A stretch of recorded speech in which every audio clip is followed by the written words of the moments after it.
Mark the Hammer Coleman, Tsuyoshi Kosaka, Pedro Rizzo, Boss Rutten, and lightweight champion Pat Miletich. The most exciting mixed martial arts event in the world today returns live to New Orleans with the lightweight belt on the line, 2 heavyweight super fights, and much more as the new look UFC kicks off 1999 with UFC 18.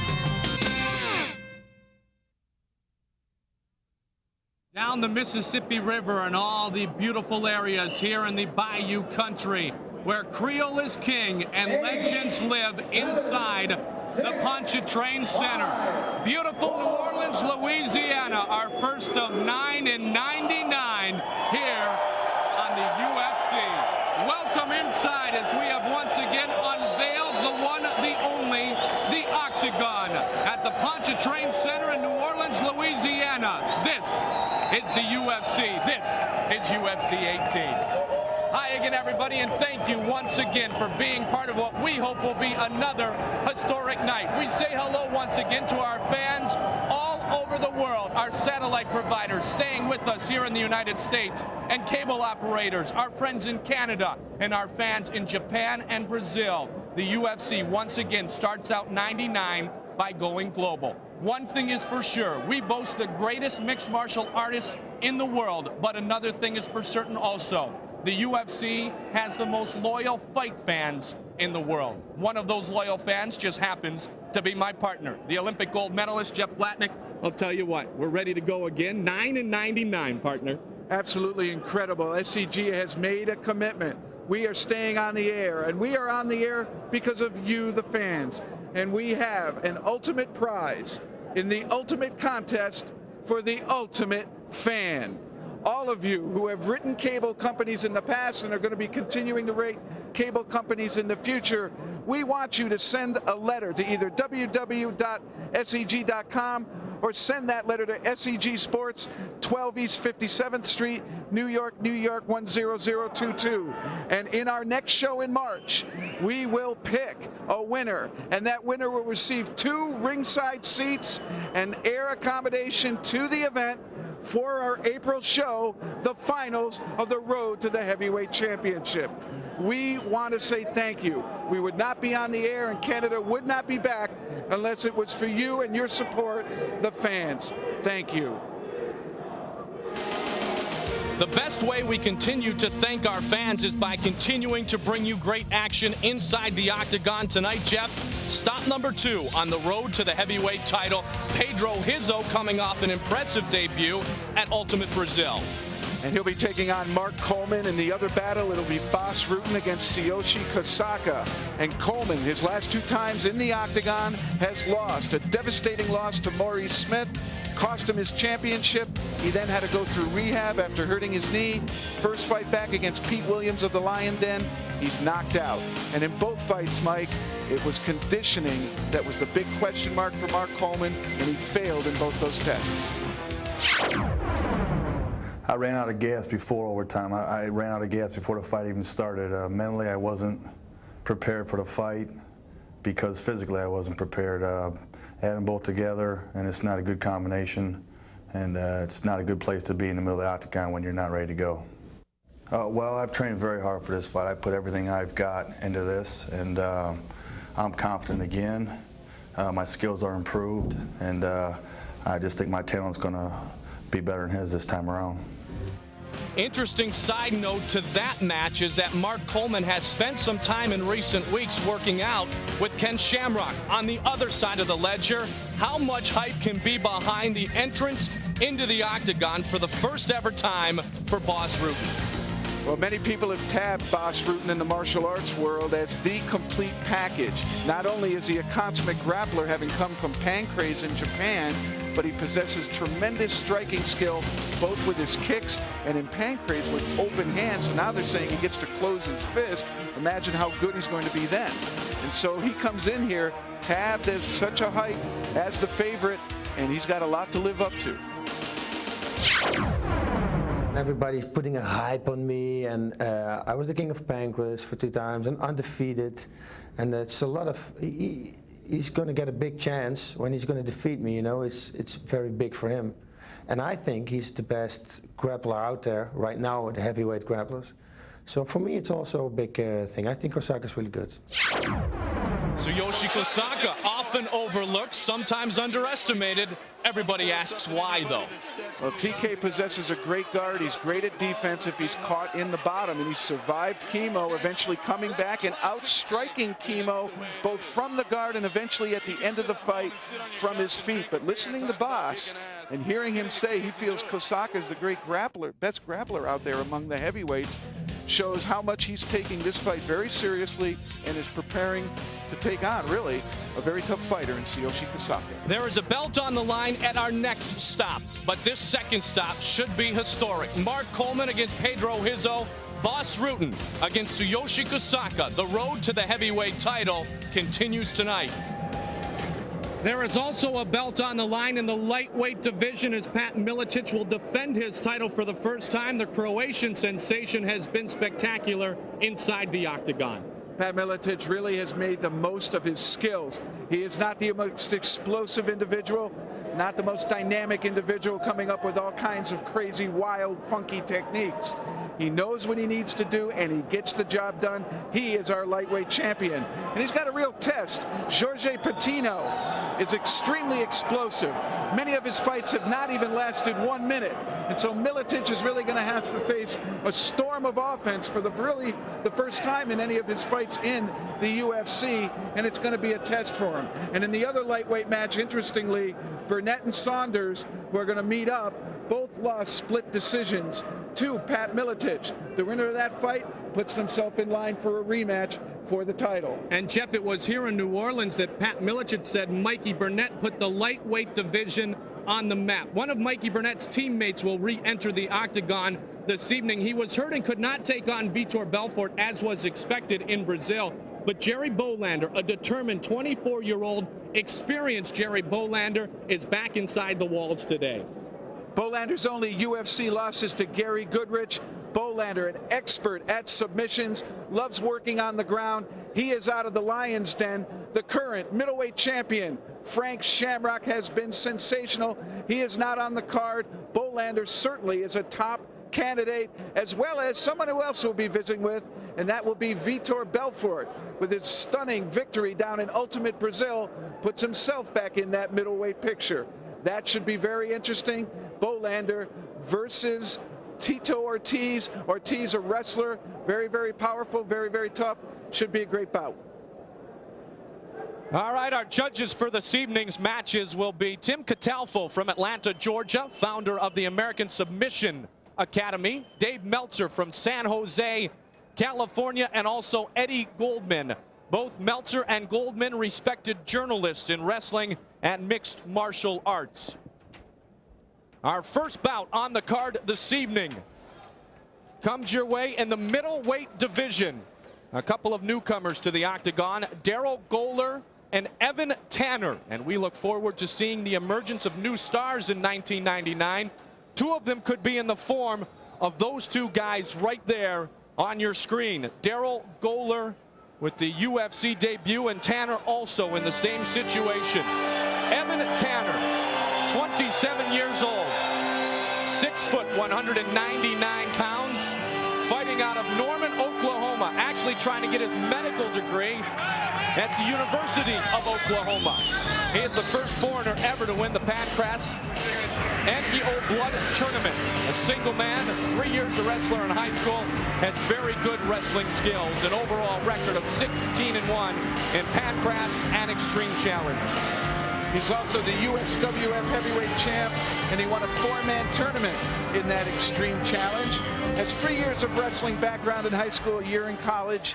Picked up mixed martial arts, enjoys it. His favorite submission, and really up to now, no one seems to be able to stop it. An arm triangle, and that's really a side choke. His opponent tonight, a great wrestler in his own right. Two-time Greco-Roman national champion, 5'8", 194-pound, 33-year-old Darrel Gholar. Takedowns and overall quickness, a couple of his key elements. He says about Tanner, he's definitely a wrestler. He's tough. but he does submissions in a similar way to other wrestlers. So it's going to be a freestyle fighter against a Greco-Roman wrestler. You know the wrestlers quite well. Darrel, I actually competed at the same time with Gholar, really a physical specimen out of Minnesota. Extremely explosive, good upper body power. The only drawback to Darrel Gholar's wrestling career is he fatigued, it seemed, later on in the matches. That's something he needs to overcome to be successful in mixed martial arts. Tail of the tape, Greco-Roman against freestyle, giving away 8 years of age. Is Darrel Gholar to the younger Evan Tanner. Both gentlemen coming in under 200 pounds as it needs to be here in the middleweight decision. Let's get right to it. You've been waiting long enough for the official Octagon introductions. The veteran voice of the Octagon, our own Bruce Buffer. Ladies and gentlemen, we are live from the Pontchartrain Center in New Orleans, Louisiana. Tonight, SCG Sports presents 12 of the finest mixed martial artists in the world who will compete here tonight in the world's ultimate proving ground, the Octagon. It's January 8th, 1999. The judges are ready, the fighters are ready, the Louisiana fans and those of you watching around the world are ready as we continue the road to the heavyweight championship of the world. And now, ladies and gentlemen, it's time to begin the ultimate in freestyle competition. Let's begin UFC 18.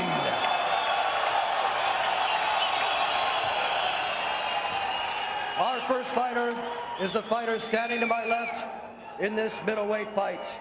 He's a freestyle fighter with a mixed martial arts record of 16-1.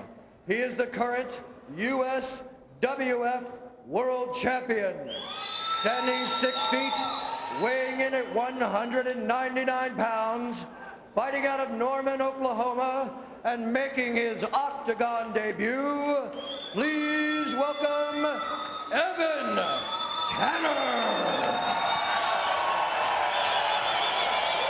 And his opponent, standing to my right, he's a two-time Greco-Roman National Wrestling Champion, and tonight is making his UFC debut.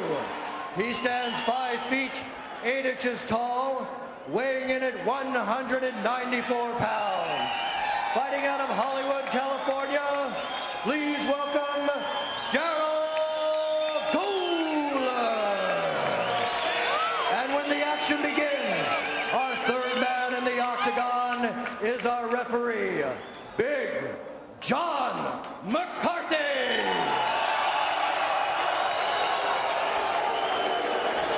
There is Big John McCarthy, a constant inside the Octagon since UFC 2, working his 20th UFC here tonight in New Orleans. The 4 most anticipated words of the night about to be said by Big John. All right, here we go. Are you ready? Are you ready? Let's get it on! Here we go. We get it on for the first time in '99. Gholar and Tanner. Darrel Gholar, screenplay writer out in Hollywood, and I'm sure he would like the script that leads him to the middleweight championship. Evan Tanner's been impressive, continues to learn, and physically he looks a little bit bigger than Gholar. Gholar used to wrestle at 180 pounds. And we'll see if this wrestler has learned how to defend against leg kicks. Most wrestlers have not picked up that skill, keeping the weight off that front leg. Gholar trains a bit with boss Rutten and Marco Wujas at Beverly Hills Jiu-Jitsu, boxes in the evening. He really liked Greco-Roman wrestling growing up because he preferred the throws demonstrated in that sport. Very powerful, and with that upper body strength that he does possess, with that explosive power, it's great for Greco-Roman wrestling. It's literally, the openings are only there for a millisecond, and you've got to grab onto the body and pick it up and arc it. And power is the name of the game in that. 2 debuts here. That foot delivered, but so did the takedown. Beautiful single with a sweep by Gholar to put him down. Now we'll see what kind of ground skills Gholar possesses in terms of submission and maintaining position. Evan Tanner, 27 years old, as we mentioned, born in Amarillo, Texas. His best finishing move is an arm triangle. He does have previous experience under UFC-type setups and pancrase rules. Darrel, pick him up and slam it like in training. Triangle choke. Triangle choke goes to an armbar. Gholar looking to end it early. Has his opponent in the air. Didn't lose the arm, though. He's still got that arm up against his neck. He's pulling down against the elbow, trying to get Gholar to submit there. Darrel needs to get his elbows in. And again, he's working that triangle choke. It's a couple of rabbit punches to Evan Tanner. But it's disruptive enough that it takes the pressure off the head, but Tanner's got that locked in deep. Gholar seems to have his head out of it enough now to keep from being choked, and he's got a side mount. But he looks a little lost in there. He's looking just to strike. Remember, Kevin Jackson, an Olympic champion, had trouble, was susceptible to arm bars in the past. Particularly this position. Wrestlers are used to putting people to their back, not having people go there and then try to maneuver from that. That's an entirely new skill for wrestlers, and they really have to pay attention to picking up the skills necessary in beating the guard. Tries to spin him around and get a side mount again, does Darrel Gholar. Tanner said he learned most of his submissions from watching instructional tapes put out by the Gracie family. I thought that was quite unique. Of course, they are some of the best in the world at it. Royce Gracie, one of our most decorated former champions. Certainly set the standard for guard play. I mean, very sophisticated. Even though it is only a few moves, his ability to transition between them is what made him so effective. But many of these fighters today, particularly our experienced ones, have picked up those nuances.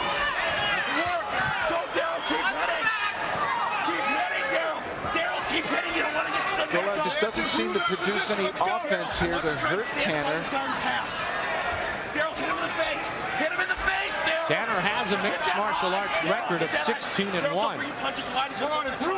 Oh, he's good. He showed that he's confident in the guard by going right after Gholar in a triangle choke, comboing it with attacking the arm.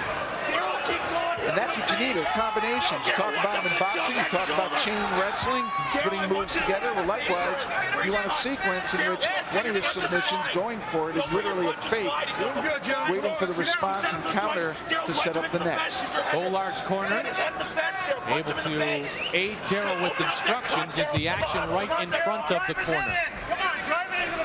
Tanner's doing a nice job of defense here. Gholar really can't get through to strike him. Gholar was prepared for a tightly contested match here, but he claimed that he is a wee bit meaner. Just a wee bit, maybe. There's a shot. Tanner has a cut above his left eye. 12 minutes with a 3-minute overtime for every match except the lightweight championship match tonight.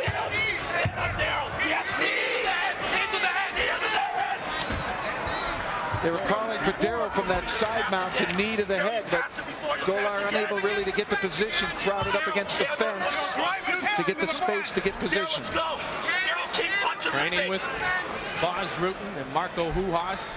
A good background for Darrel Gholar as he is making his way into the mixed martial arts world tonight. Darrel, keep punching him in the face and pass his guard. Darrel, don't bring those punches too wide. He's going to start you with a triangle again. Come on, let's go. They don't want Gholar to get too extended over the top. In doing so, that gives the opportunity for Tanner to bring his legs up and go back for that triangle. They're warning Gholar to keep his punches crisp and short. Don't get extended. I know you've touched on it a bit already, Jeff. What's the biggest difference for a world-class wrestler in your first time in the UFC? Well, I've never been in there the first time, so it's going to be hard for me to say it, but what I always tell a wrestler is, how many takedowns did you get the first 500 tries when you started the sport? I said, that's the kind of attitude you have to have in learning submission. You're going to have to give up your pride, learn the game, and then take advantage of all those great skills that made you a good wrestler to make you a good mixed martial artist. And Tanner fights out of the bottom, and a great knee to Gholar's stomach. And Gholar moves out to regather. Tanner working from his backside, now delivers a kick to the left leg of Gholar. Gholar appears to be fatigued. And certainly has not learned how to defend against leg kicks. Oh, that left just missed. Darrel better keep his hands up. Those kicks are landing, and another knee now to Darrel Gholar from Evan Tanner. And this is what I mentioned about Gholar. Does he have the stamina to keep going? And he's turning his back on Tanner. Needs a big strength of Tanner. He's using them effectively. Now trying to bring the head into the knee. And a left and a right. Gholar's in trouble.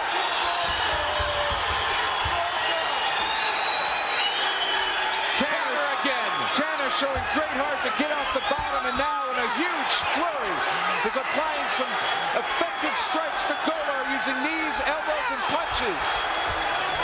John McCarthy watching closely. Gholar turning away again. He has not made a motion yet. Gholar is fatigued. This is almost like Mark Coleman. He's turning his back to him. When Coleman lost to both Maurice Smith and Pete Williams, Tanner's also tired, but he's got it. Oh, there's another right knee. He still has a reservoir of energy to keep attacking Gholar, and now he's got a rear naked. This is trouble. Gholar. Wow, what guts to stay in it, though. That's it. There it is. There's the tap. Evan Tanner victorious in his UFC debut.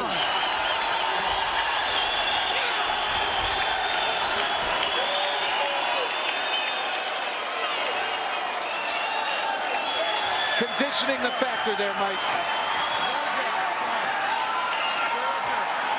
Gholar blew up while in the guard trying to punch Evan Tanner. Tanner able to defend himself, keep from being hurt, and then found a way back to his feet and used strikes effectively to be able to put away Darrel Gholar. But it certainly wasn't easy. Gholar started off hard. After a good leg kick by Tanner, Gholar seizes that leg, and you can see the reaction from training, an immediate sweep to take Tanner down. But near the end, once Tanner got back, oh, this is another view of that beautiful takedown again. Nice. Off that high kick. But once Tanner was able to get out from the bottom and get back to his feet, he asserted the strikes that he uses best. And that's his leg kicks and knees. And there, knee to the stomach, knee to the head, changing directions of those strikes, forcing Gholar to try and move, and Gholar was fatigued. This looks a lot like the Maurice Smith versus Coleman. There, elbow there. Done very, very well. And to put it away after a leg kick, Gholar gave him his back in the standing position. Tanner took him down to the mat, rear naked choke, just kept sinking it deeper and deeper, and you'll see Gholar reach back and tap his own leg to signify to John McCarthy he submits. Ladies and gentlemen, we have a winner by submission at 7 minutes, 57 seconds for the winner, Evan Tanner. Let's have a big hand for a very game opponent and Mr. Darrel Gholar.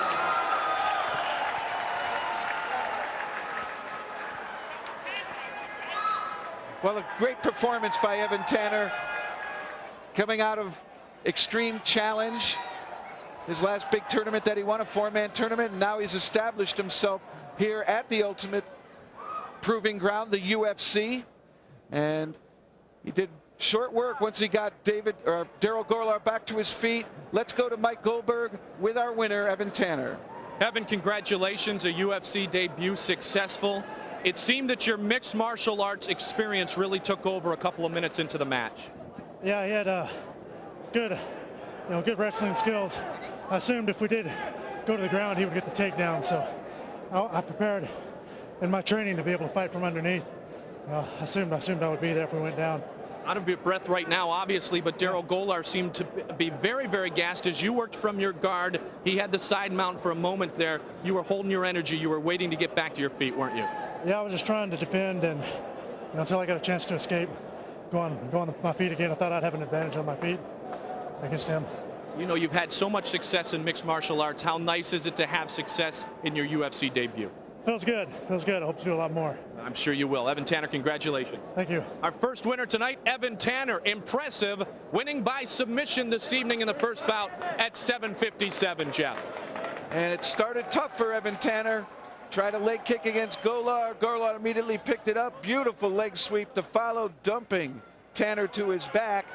But Tanner would survive the ground game. His guard and good defense gave him the opportunity to get back to the feet. And here the finishing hold, a rear naked choke, puts away Greco-Roman wrestler Darrel Gholar, and Evan Tanner wins. There you see Gholar tapping. Tanner wins his debut in the UFC. So a good start to a good night this evening. The debuts of Gholar and Tanner, and as we said, Tanner victorious. Here's a couple of veterans of the UFC. Mikey Burnett, maybe a little bit more so than the man he will take on again this evening, Townsend Saunders, the 1996 Olympic silver medalist in wrestling in Atlanta. At fighter Mikey Burnett made his first octagon appearance at UFC 16. In what many consider the most exciting fight of the night, Burnett went toe-to-toe with Eugenio Taddeo, taking out the Brazilian at the 11-minute mark. Unfortunately, though, due to injury, Burnett's night would not continue. He did return at Ultimate Brazil to take on Pat Miletich for the lightweight championship. After a grueling match, Miletich was awarded the victory. Burnett is back tonight, hungrier than ever. Townsend Saunders also made his octagon debut here in New Orleans, losing a split decision in UFC 16 to now lightweight champion Pat Miletich. A 1996 Olympic silver medalist and two-time national wrestling champion, Saunders felt the fight was too close to call and returns tonight to try to get on the winning track. Now, we had the opportunity to spend some time with Townsend Saunders earlier today. He appeared to be extremely relaxed. And the one thing about Townsend Saunders you have to keep in mind, he does not have the benefit of training full time. He has a job. He is studying to get his MBA at the University of Phoenix. And he's a father of a 4-year-old daughter and 18-month-old son, Townsend III. Oh, by the way, his wife is also a great wrestler in her own competitive nature. World champion, 3-time world medalist. There's a house you don't want to go into unless you knock first, Mike. No question, there have been some takedowns in the Saunders household. Nice to see Townsend Saunders back for his second UFC. His opponent, the man they call the East Side Assassin. A wrestler first, he always tells us. 25-year-old Mikey Burnett. Burnett has a simple game plan for this evening.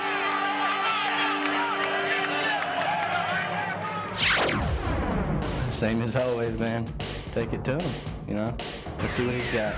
I know what I got. I train with the best. I want to see what he's got. Interesting comment made by Mikey Burnett a couple of weeks ago. He said, the UFC is my chance to be the best in the world in something.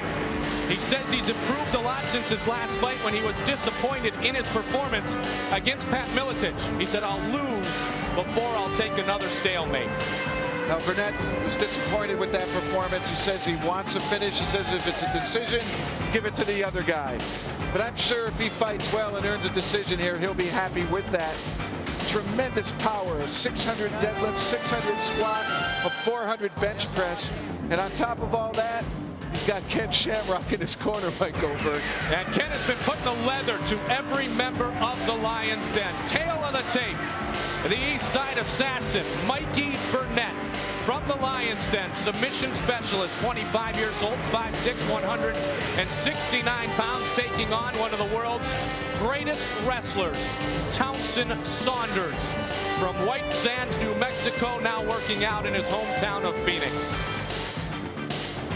Ken Shamrock, one of the greatest champions in UFC history, now enjoying a career in professional wrestling. The former UFC heavyweight champion, very involved in the recent activities of the Lions Den.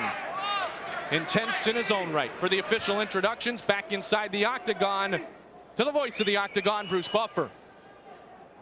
Our next fight is a lightweight fight beginning with the fighter standing to my left.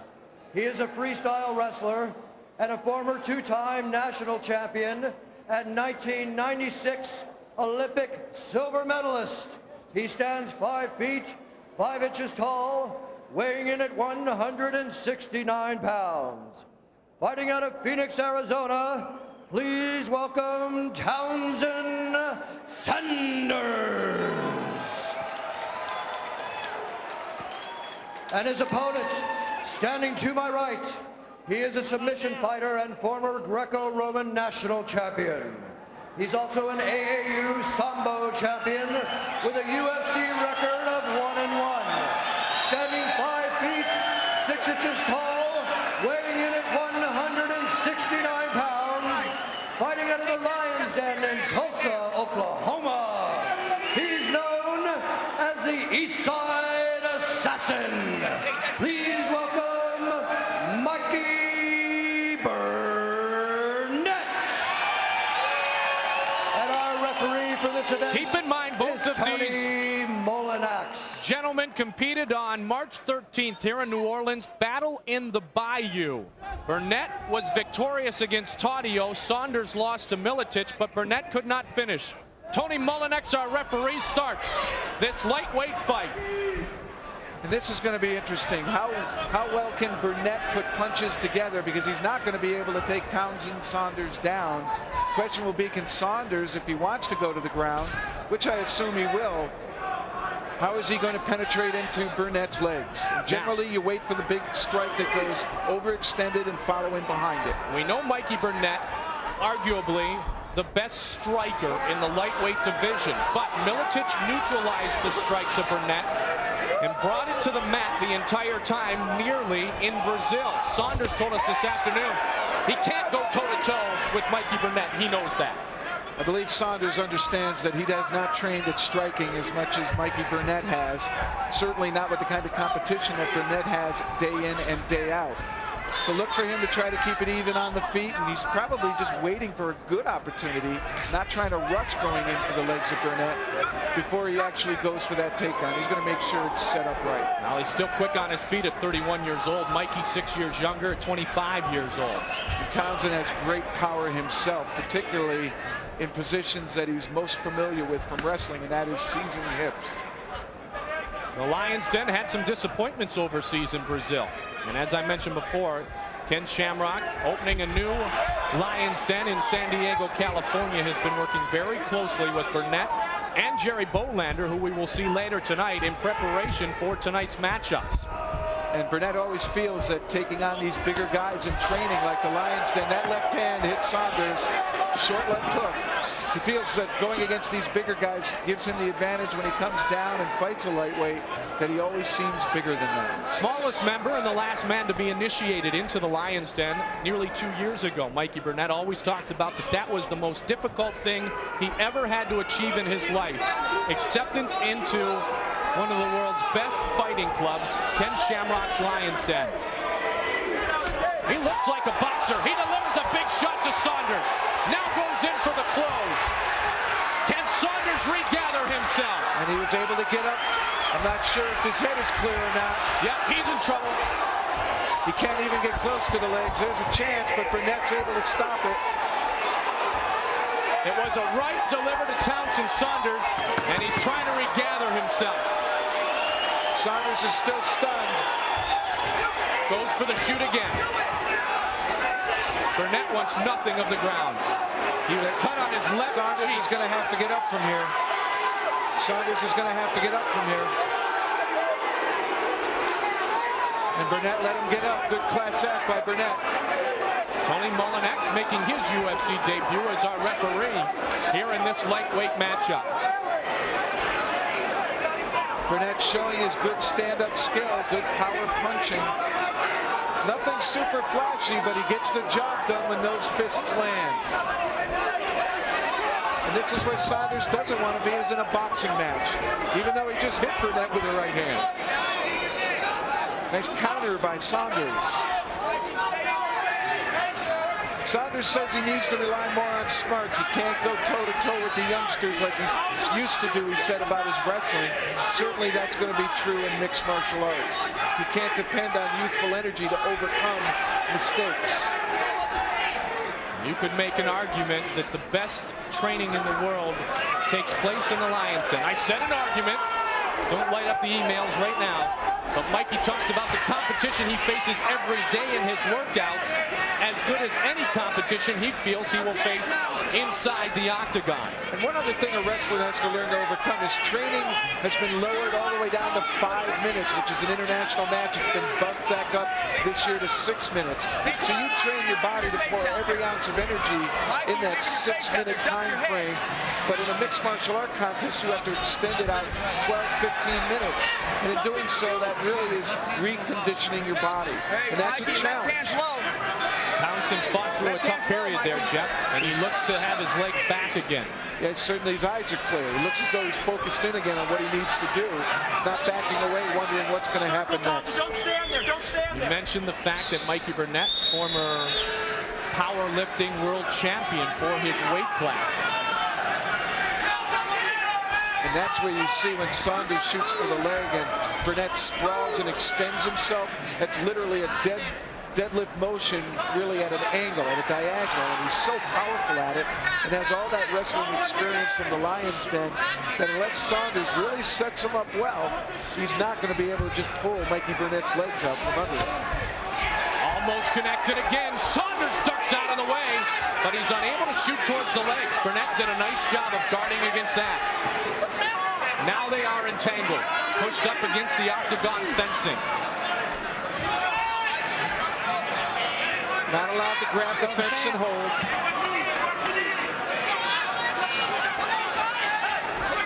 Burnett driving Saunders in there, trying to find a way to get position. Saunders, couple of knees to the midsection of Burnett. Remember some of the stringent rules here. No biting, no eye gouging, no fish hooking, no head butting, no hair pulling, no groin strikes, no small joint manipulation, no pressure point strikes, no elbows to the back of the head and neck, no kicking when a man is down. And a new one this year, no holding the fence. Molinax is checking to make sure Burnett isn't doing that. Listen to Ken Shamrock in the corner. That toe touches, nail it. Now! Mikey, throw the knee. Mikey, the thigh is open. Thigh. Yeah. There's the thigh. Oh, nice combo. Nice combo. That's what we really need to see more of in the UFC. It's going from some leg attack, that knee, and then change to a punch. Going up and down using all the weapons. Saunders told me today he has trained alone his whole life. He's always had support, don't get me wrong, but he went to 4 different high schools alone. And what a great corner Burnett has. Just the opposite with the support of the Lions Den. As you know, Mike, as we see the Lions Den at each of these UFC events, they stay together like family. Oh, man. They train like family, and they love each other like family. Townsend Saunders lost in the lightweight tournament. In battle in the Bayou to Pat Miletich, a split decision. As did Mikey Burnett. So both of these guys have split decision losses to the champion. The difference between this fight and the one in Brazil, this is a Burnett type of fight because it hasn't gone to the mat yet. Not yet. And really, I don't think Mikey has to worry about on the mat. Certainly Saunders feels better down there for his offensive threats. But I think Saunders really has given up on shooting on Burnett. That last time he did it, he ate a lot of Mikey Burnett punches, and certainly that can change your attitude and cause some hesitation. You said he's somewhat given up shooting. Why is that? I think because of that last time he tried the shot, he wound up eating a lot of fist. That would be a good reason. And again, he ducks away. Oh, that one delivered a left. Don't count Saunders out. He's still fresh, still seems to have the poise about him. If he can get the Burnett's hips clean, he can invert Burnett and drop him. Saunders is explosive, but if he tries to keep it right here on the mat or on the feet, nice block. Saunders had the arm down, was able to catch that knee on the way up. Guillotine attempt by Burnett. Now the corner yelling for Mikey Burnett to finish it. And they may have been referring to the attempt of a choke a moment ago. He kind of let go of it easily, did the combination with the knee and the shot from the arm, which was pretty good, but he may have wanted to dig in on that guillotine more so, in the opinion of his corner. Looked like another right hand there by Burnett. There's that duck under that Saunders likes to use. Burnett matched his speed. Good quickness by Mikey Burnett. Saunders able to avoid some mini tank jackhammers from Mikey Burnett. I remember asking Mikey, do you mind if we call you a little tank? He said, no, that's okay. I'm a Lion's Den fighter, first and foremost. But he is a tank-like fighter in his ability to punch with great power here in the lightweight division. Under 3 minutes remaining in regulation. 12-minute regulation, 3-minute overtime. Nice combinations by Burnett. Saunders goes back and forth, but when he circles the way he is right now, not now, when he circles to his own right, that's the best move. Potential guillotine here, but Saunders, great power to get out of that. Saunders wants to circle away from Burnett's right hand. And this is where Greco might help, where you can just bull rush your opponent, tie up the upper body, and then look for some way to take him down. Saunders is looking for just a clean leg shot. Burnett has given him no opportunity. Jeff, do you see a difference in Mikey Burnett from Brazil? And I base that on the inability of Saunders to shoot for the legs, where Miletich was able to achieve that at Ultimate Brazil last October. Now, Burnett really was the one that spent most of the time in the top position against Miletich's guard. The one thing that's happening here is Mikey Burnett is free to move on his feet, free to punch, where Miletich took that all away with grabbing the shorts. Under 2 minutes now. 1 minute and 45 seconds remaining in regulation. It was a great tactic by Miletich, but you can't have shorts being pulled down to the knees in a UFC, and so the rule was put in. We've had it happen in the past, too. Takahashi and Ismail come to mind. Burnett 1-1 in his UFC career. The TKO of Eugenio Taddeo last March here in New Orleans at 9:46. Saunders 0-1. The loss we spoke of earlier frequently to Pat Miletich. Time is ticking down here in regulation. Saunders a couple of jackhammering rights. Mikey says you got nothing. Surprisingly, though, I'm looking at a wrestler going toe-to-toe with someone that's a good striker. Giving Saunders a little bit of success for being able to hang in there against Burnett. He's not running. Then again, he's just unable to turn the corner and get some angle to be able to lift those hips up. Burnett, great counter again.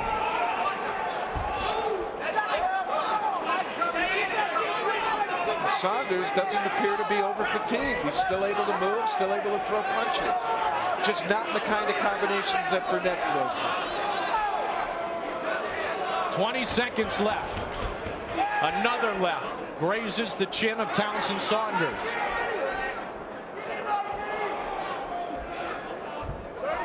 Saunders avoided some shaky legs for a moment. The horn sounds as the official time kept outside the octagon, and there will be a 1-minute break as the fighters regather themselves. Burnett clearly the more aggressive in this fight thus far. One thing he doesn't want to do, though, is leave a decision in the hands of the officials. I'm telling you what, he don't want none, but I don't want you to slow. You know, I didn't knock him out. I don't think about split decisions. You know, what's to think about him? 3 people's opinion. My opinion is I didn't knock him out. So what? So I lost. You know, I mean, if I don't knock this guy out, same thing. You know, I'm here to hurt people.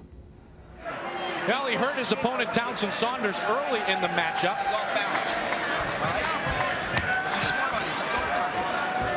With 3 minutes now remaining. Hey, don't give the overtime out. All right? There you go. Exactly what I was thinking. Ken Shamrock said, don't give him anything in the overtime. Certainly does not want to leave Saunders doing well with the judges going to the card, but it appears as though Burnett has dominated this fight up to now. And then Saunders escaping in regulation time. Overtime underway. Mikey wants the knockout. I wonder if he'll go for it. sometimes It's a fine line, isn't it? Yes, it is. Over-aggression can lead to mistakes, and Saunders is finally going to get a chance. Oh, Burnett! What a job! Wow! Saunders nodding his head saying that was damn good. Great counter by Burnett. Mikey has told us before, I've developed into a fully skilled mixed martial artist, but I'm a wrestler at heart.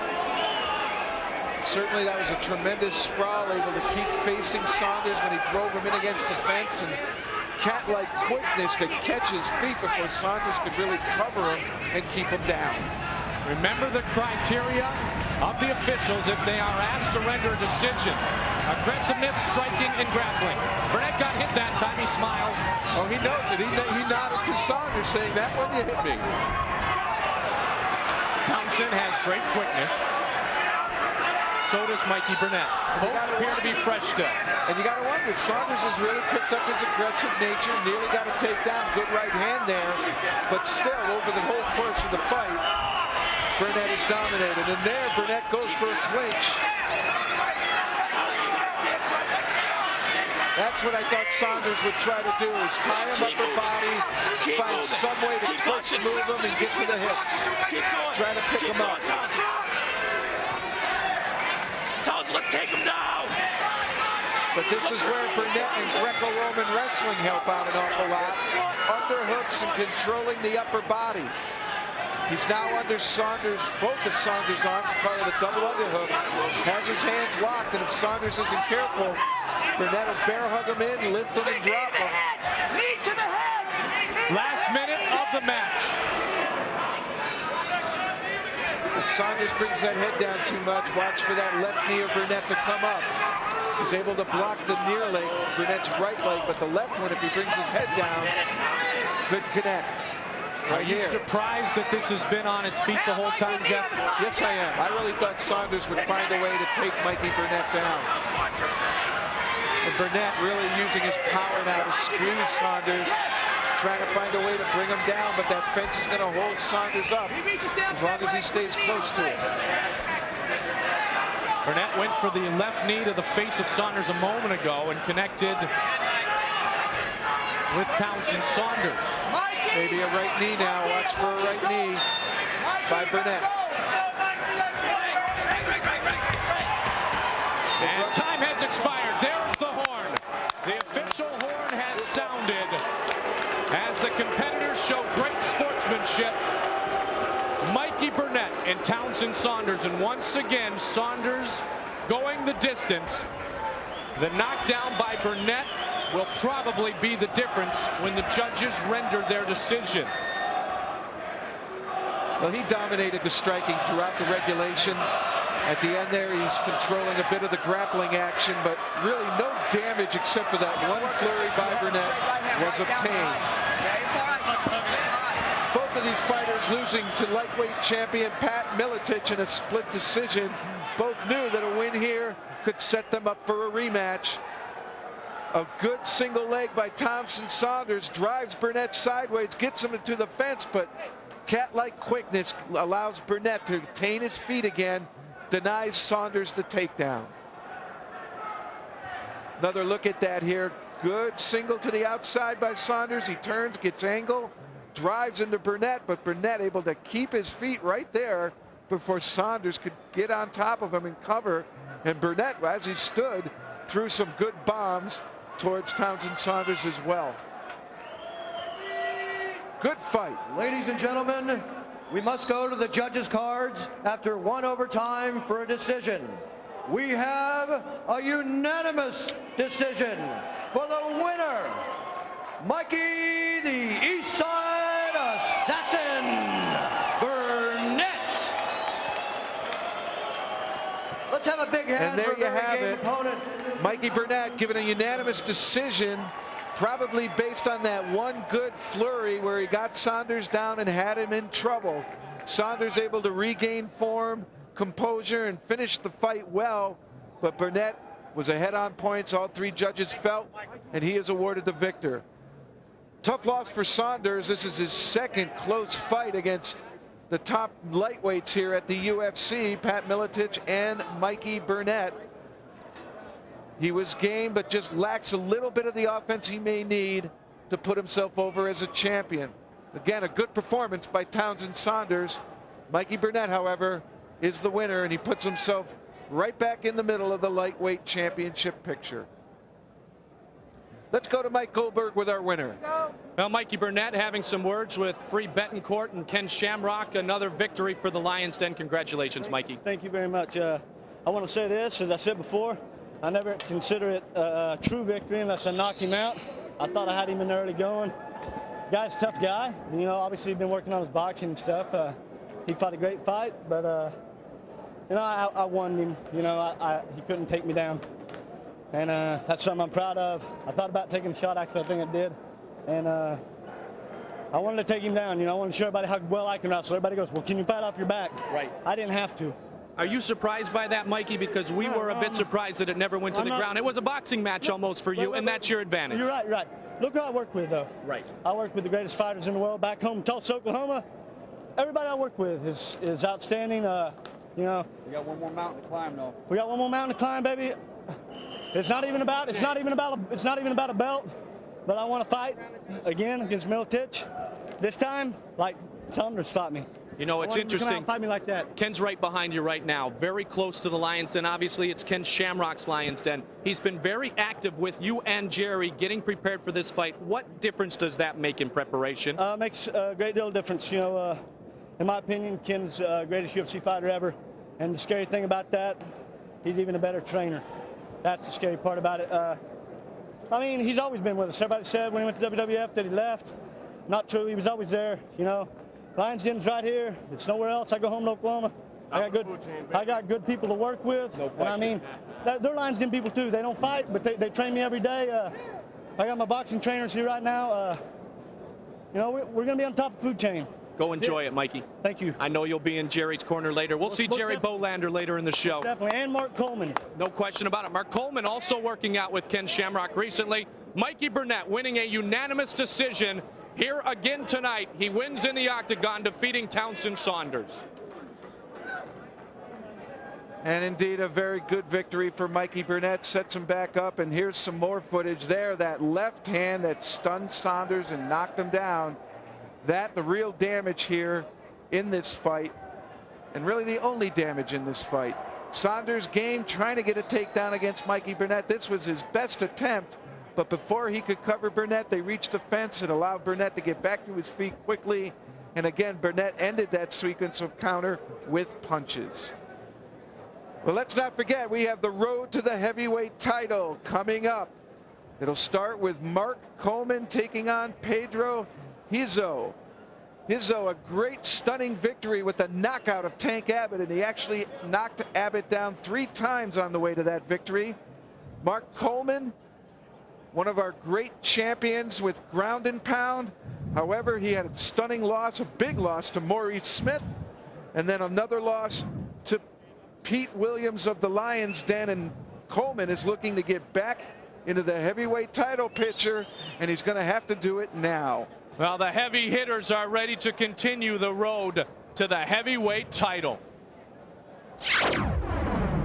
Well, this time around, I've been able to not worry about injuring the knee. I've trained 100% without worrying about getting hurt again, because if it happens, it happens.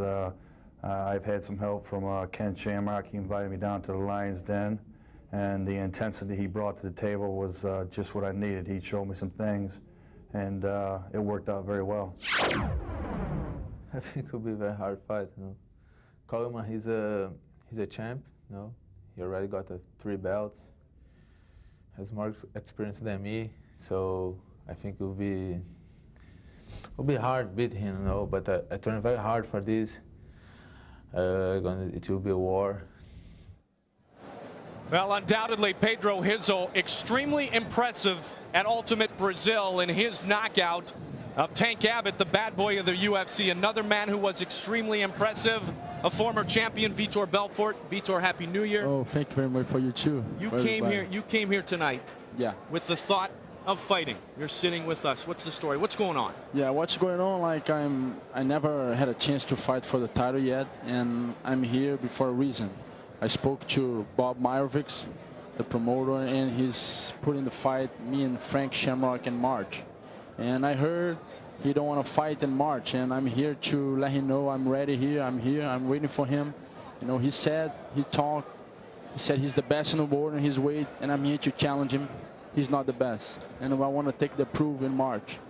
And if you don't fight me, Jerry Bohlander or Tito Ortiz, who won the fight, we're gonna fight, and who win the fight in March, we're gonna have the title. So you're ready. You are willing and ready to fight Frank Shamrock. I'm ready. I'm ready. You know, I'm training hard. I'm really in my way. You know, I just want to have a chance to come here in the octagon and prove again that Victor Belfort is back. Now you say that Shamrock, you know, needs to defend his title in March. He's been a very active fighter in the UFC. No doubt. He's been in a lot of shows. You feel that he's ducking you? No, I don't know. I just want to have a chance, you know. Everybody, like last show, I don't think Joe Lober deserved more than me, you know. I won ultimate fighting, you know. I won the tournament. I won the super fights, you know. I'm like Frank Shamrock, you know, the same.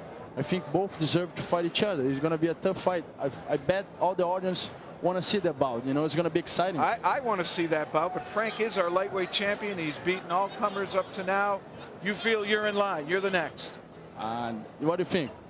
I feel. I'll tell you what. I'm sure. We've got some pictures from Brazil which would support Vitor's argument that he should be next in line to fight for the middleweight championship of the world.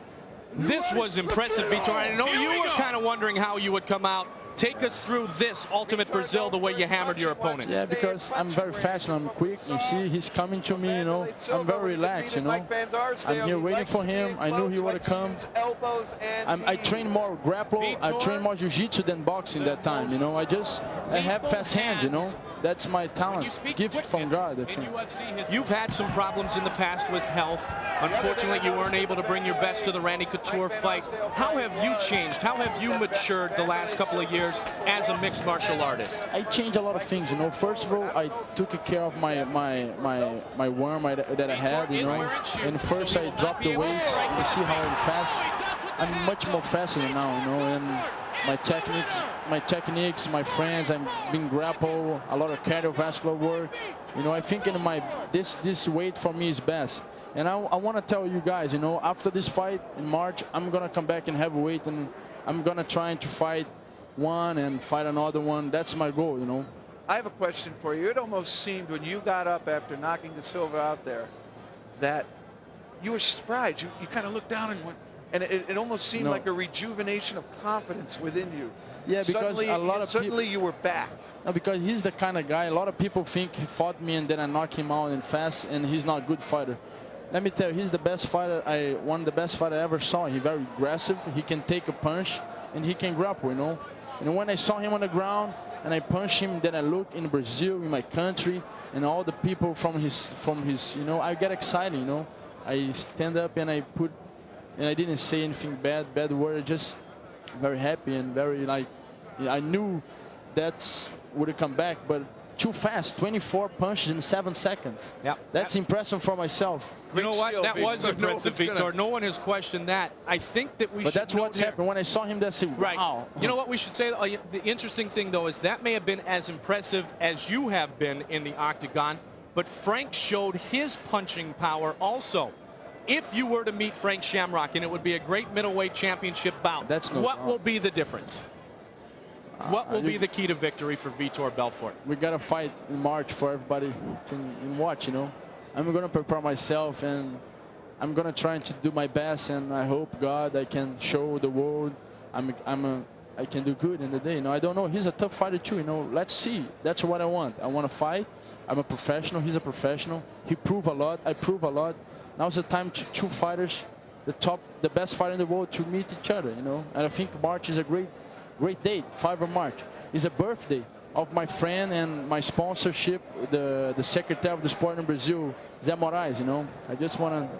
The belt would be a nice birthday present. And the issue has been, the challenge has been issued. Yeah, and two great champions. And Frank Shamrock has no record of ducking any fights to this date. And we have to respect Frank Shamrock, his victories, his ability. He had a scheduled conflict tonight. Frank probably watching at home, or he'll tape it. He heard what you said. I'm sure he'll have a reply See you in soon. March, Frank. There you go. We hope so. Vitor, thank you for joining us here tonight. Thank you very much. See you guys. March. Vitor Belfort, a great champion and ready to fight for the middleweight championship of the world. He wants Frank Shamrock. Much of the world wants that matchup between Vitor Belfort and Frank Shamrock. If that were not to happen, perhaps Jerry Bohlander would get his turn. Remember, as I told you earlier, Bohlander was scheduled to fight Vitor at Ultimate Brazil, but because of injury, Jerry could not do so. He's back in the octagon here tonight. Although he's only 24 years of age, few competing today have as much octagon experience as Lions Den fighter Jerry Bohlander. Whether it was 300-pounders or jiu-jitsu experts or Olympic gold medalist, Bohlander has risen to every challenge and has but one defeat alongside 5 UFC victories. He returns tonight to prove he's the #1 contender in the tough middleweight division. Tito Ortiz kicked off UFC 13 as the winner in the alternate bracket, and like so many alternates before, found himself in the main draw a few hours later. He faced Guy Metzger in the under 200-pound tournament final, and although he looked strong and controlled most of the fight early, fell prey to a guillotine choke, was forced to tap. He comes back to the octagon tonight with the loss still on his mind. The Huntington Beach bad boy, Huntington Beach bad boy, Tito Ortiz. Second UFC, as we mentioned. Got into the main draw before losing to Metzger. Had trouble early. Has something to prove here tonight. John Lober in his corner along with John Spencer. Tito Ortiz credits his 4 older brothers for making him tougher. His high school wrestling coach was Paul Herrera, a friend of Tank Abbott's.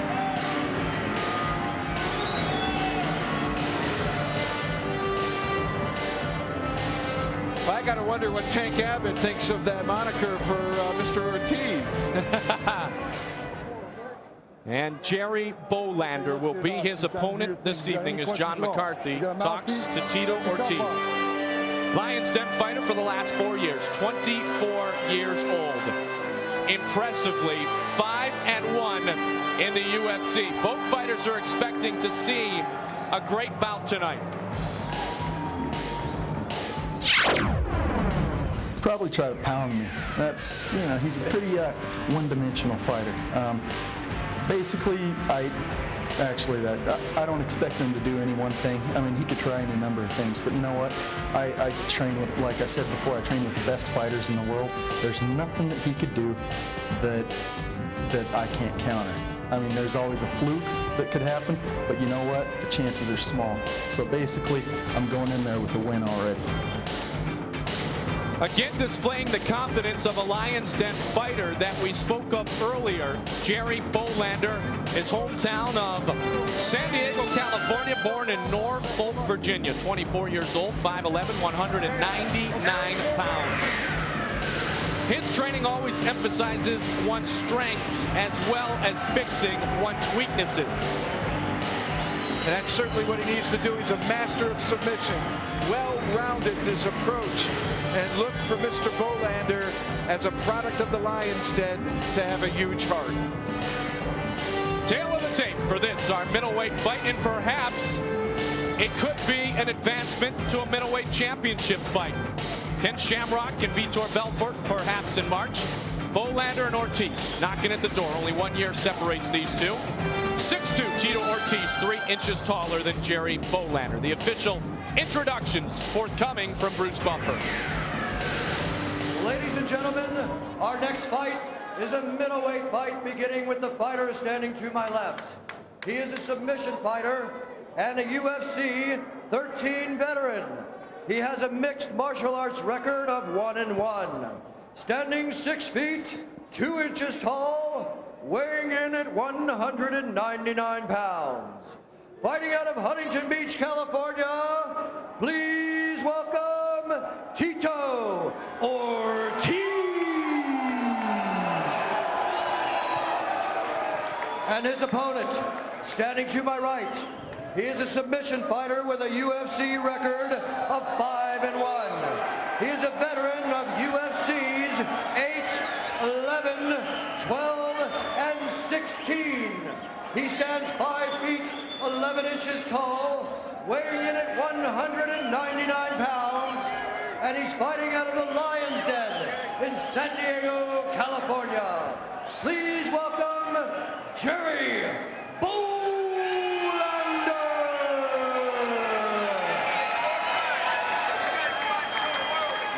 So Tito Ortiz, whose high school wrestling coach, as I said before, was Paul Herrera, a friend of Tank Abbott's, a former sparring partner with Tank Abbott, set to take on the Lion's Den again and avenge perhaps his loss to Guy Metzger.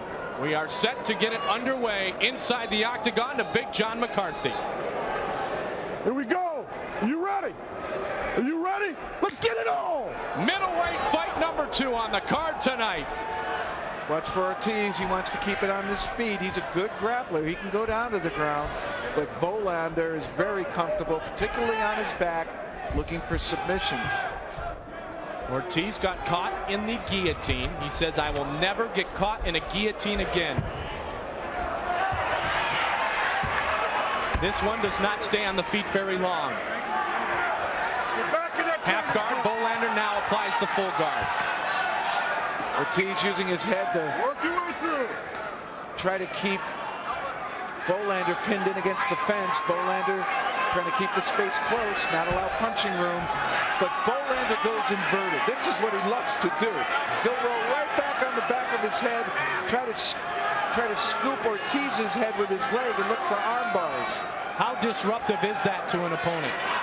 Particularly when all of a sudden you realize, oh my God, and you want to go pulling out, it suddenly makes you hesitate. When you hesitate, you're not offensive. Great athleticism and flexibility displayed by Jerry Bohlander to be able to do that. Well, I'm sure Jerry would not want to be pinned up against the fence. I'm sure he would rather be facing towards the center of the octagon where he can scoot and move his hips. Here he really doesn't have any place to go because the one direction you can move in the guard is back, but he's got the fence in the way. He might be able to scoot to the side, but his first worry right here is defense against strikes from Ortiz. Trying to gain a little position right there with a scoot to the hips, and Ortiz jams him back up against the fencing. And you'd have to wonder if Ortiz is in Tank Abbott's camp, they don't train from the guard very much. Well, he was a long time ago being a sparring partner. He has since had a falling out with Tank. Maybe it was over the moniker of Huntington Beach Bad Boy. That might be, but now Ortiz trains with John Lober, who we've seen here at the UFC, who lost to Frank Shamrock at Ultimate Brazil. He's really trained hard in submissions with Lober and Muay Thai fighter John Spencer. Takes time to get fluid at those, though, and Burnett is fluid.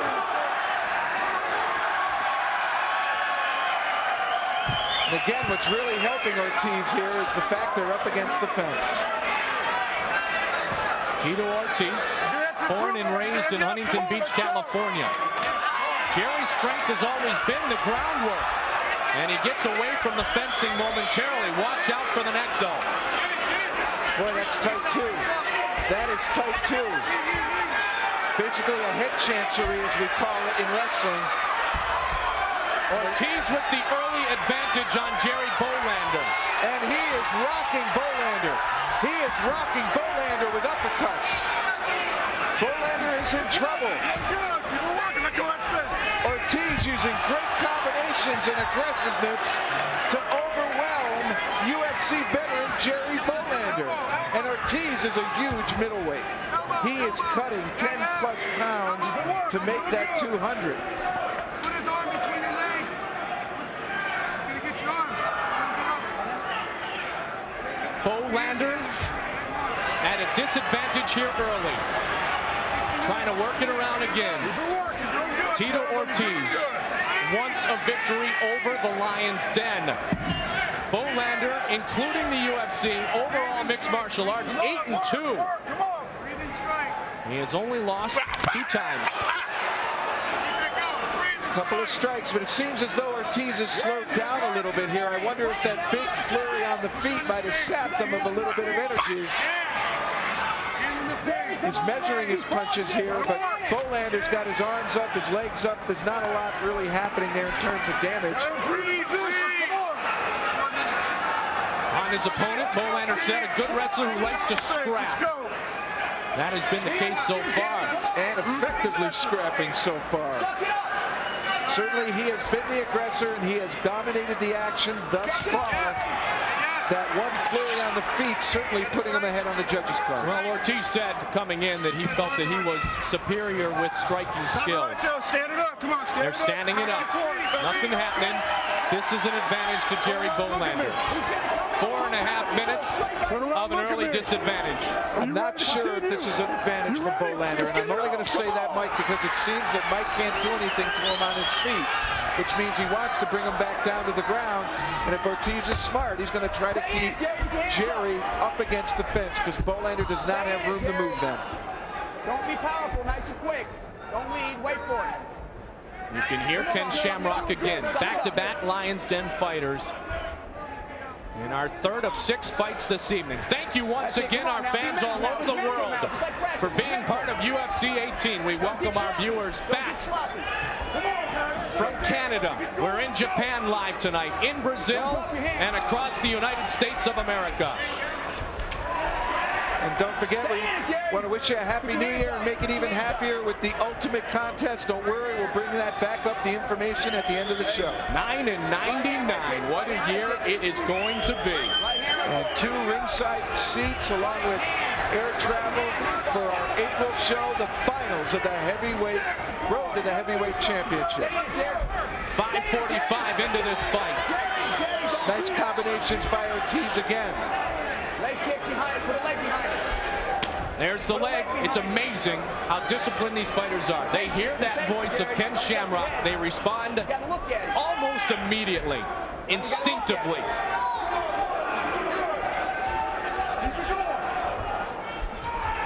That's it, just like that. Right hand. That right hand hits the side of the head of Jerry Bohlander. And Ortiz doing a nice job of keeping it on the feet, picking his spots and when he wants to go ahead and throw punches. But he looks as though he's slowing down a little bit. Not quite as active with the hands. Right hand leg kick, right hand. Lead with the right hand. Again, the punching power of Tito Ortiz. Those uppercuts are hitting Bohlander. Nice combinations by Ortiz. Jerry closing the gap. Can he do anything with it, though, Jeff? He wants to do it on the ground, but certainly it's going to be tough when he's pinned up against the fence. Right now, there he goes. He's facing the center now. Now he's got room to move. Nearly a rear naked. Nice job by Ortiz. Good job of moving around, keeping from that position of armbar, and now using knees to the head of Bohlander. Remember, it was an armbar that finished Kevin Jackson when Bohlander fought here in March. He armbarred Jackson at 10-13. Now an attempted choke from his opponent. Keep working, keep it working. Knee to the head, work. 7.5 minutes gone. 12 minutes with a 3-minute overtime once again here in this contest. If he lifts up, you throw the knee. You hear Ken Shamrock saying if Ortiz elevates his head to get punching room, knee him. If he lifts up, Joe, you follow that knee. But it looks as though Ortiz has studied Bohlander. A couple of good elbow strikes there.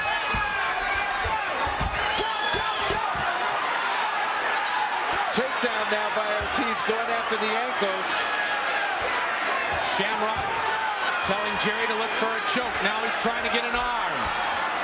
Ortiz was working on the ankle of Bohlander, which is why Jerry really didn't uncork anything. He had to defend the ankle first. Now they're back in the guard. Relax, Jerry. It's amazing for a split second, Jeff, how 2 competitors can be going for their own submissions at the same time. That's this wonderful game we call mixed martial arts. Simultaneous submission attempts in a split second. Let's go. Jerry, get your head down. Get your head down, Jerry. Ken Shamrock telling Jerry to get his head down. It's tough for him to be able to do that with his neck cranked on the fence in front of us. Jerry and Ken obviously both know that. Watch the head. Trying to spin around and get off the fencing to be able to do that. 9 minutes now in the books. You've got to regroup and get back in the Fatigue now is going to play a big part, Mike. We have 3 minutes, basically 2:45 left in regulation. If it's not over then they go 3 minutes overtime. So now it's coming down to who wants it more, who's conditioned their body more, and who is going to keep from making that big critical mistake. Ortiz has been in control. I think he has shocked many people with his performance here in the standing position, good striking combinations, and then he's educated himself in countering Bohlander's armbar attempts from the guard. Here's a wrestler that is going out and learning submission skills, jiu-jitsu, and positioning. Stand it up. Let's move it. Stand They're up. standing up at exactly the 10-minute mark. Stay in this fight. Ortiz doesn't need to panic in that top position. He knows that I don't mind being on my feet. It's Bohlander who's on the ground wanting to try submissions, and Ortiz has negated every one of them. Jerry really hasn't put Tito in a bad position yet in this fight. Ken Shamrock saying it is mental at this point. When you're tired, that is when you are susceptible to making a mistake. And Ortiz at 23 is showing tremendous composure for just his second time in the octagon. Here's someone that has learned a big lesson from his first appearance and has gone back, trained, and look at the product now. Much improved, effective, and efficient. He's not getting tired. 1 minute remains here in the regulation time period. Hey, you gotta want to win the fight, Jerry. Bohlander, half guard. And once again, Jerry's first move here is to keep Ortiz close, and I'm sure Ortiz knows he's ahead. He doesn't have to struggle too much on top. Doesn't need to take any risk. That's the biggest thing. By taking risk, you give your opponent an opportunity. You're doing good, Jerry. Come on, You gotta pick it up right now. You gotta try something right now. Shamrock. I want you to pull it up and do something.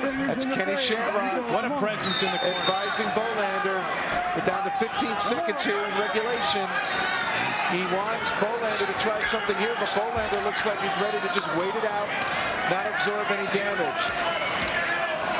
Those punches, though they may be striking a little bit, really aren't doing anything. They're just more of a nuisance. right there. We're going. We're going. You got 1 minute. Back to the corner. No time. No time. Fighters will take a minute break before starting the overtime. An effective regulation period by Tito Ortiz. Seems composed. He's listening to his corner, listening to the advice, getting him prepared. Here, looking out early. Nice takedown. Ortiz gets into the body of Jerry Bohlander, lifts him up, brings him down to the ground. Another nice takedown, same effect. Double underhooks, and he just twists Bohlander and slams him to his back. Hits him with a strike there as well. And then from within Bohlander's guard, picking his spot, big right hand coming down, nailing Jerry Bohlander flush. Ortiz effective. Bohlander looking for an answer. Has not been able to get his ground game on track. Ortiz doing a good job from within the guard to negate any submission hold. And I really think it's been an effective tactic to keep Bohlander up against the fence so he doesn't have room to move around in transition to submission holds.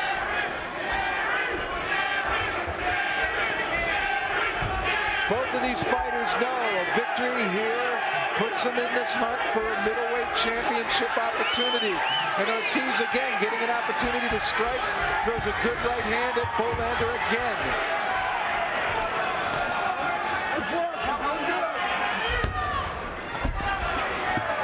Doesn't have quite the horsepower he did early in being able to take Bohlander down.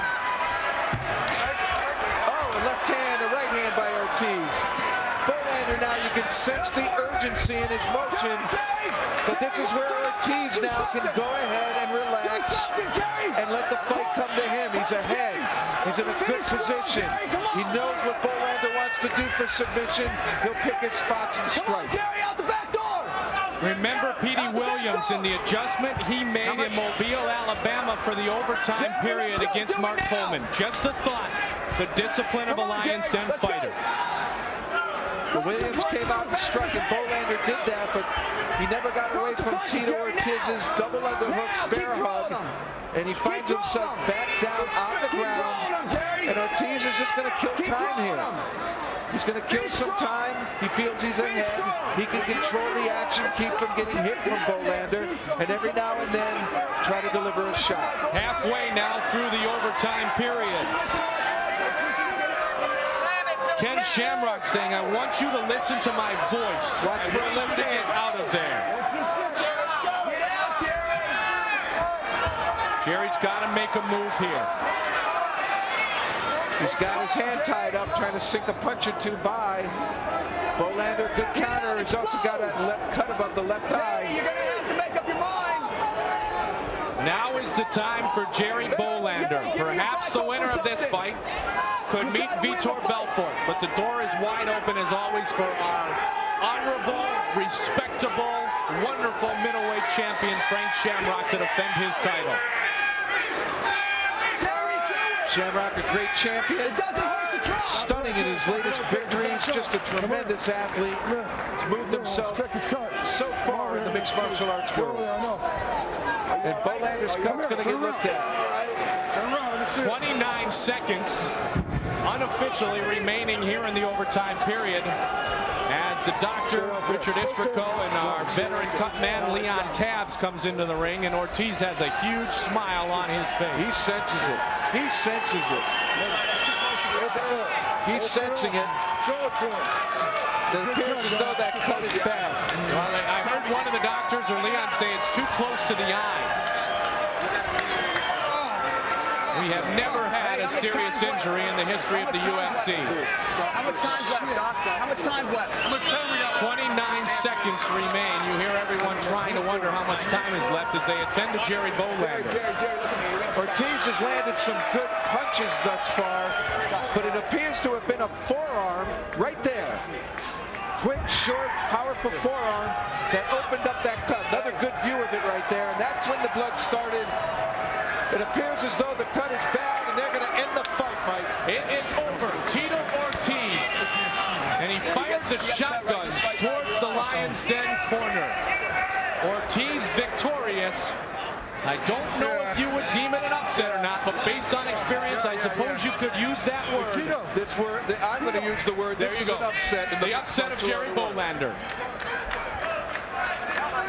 Very game, Tito Ortiz. Good class sportsmanship here at the end. For the official decision, here's Bruce Buffer.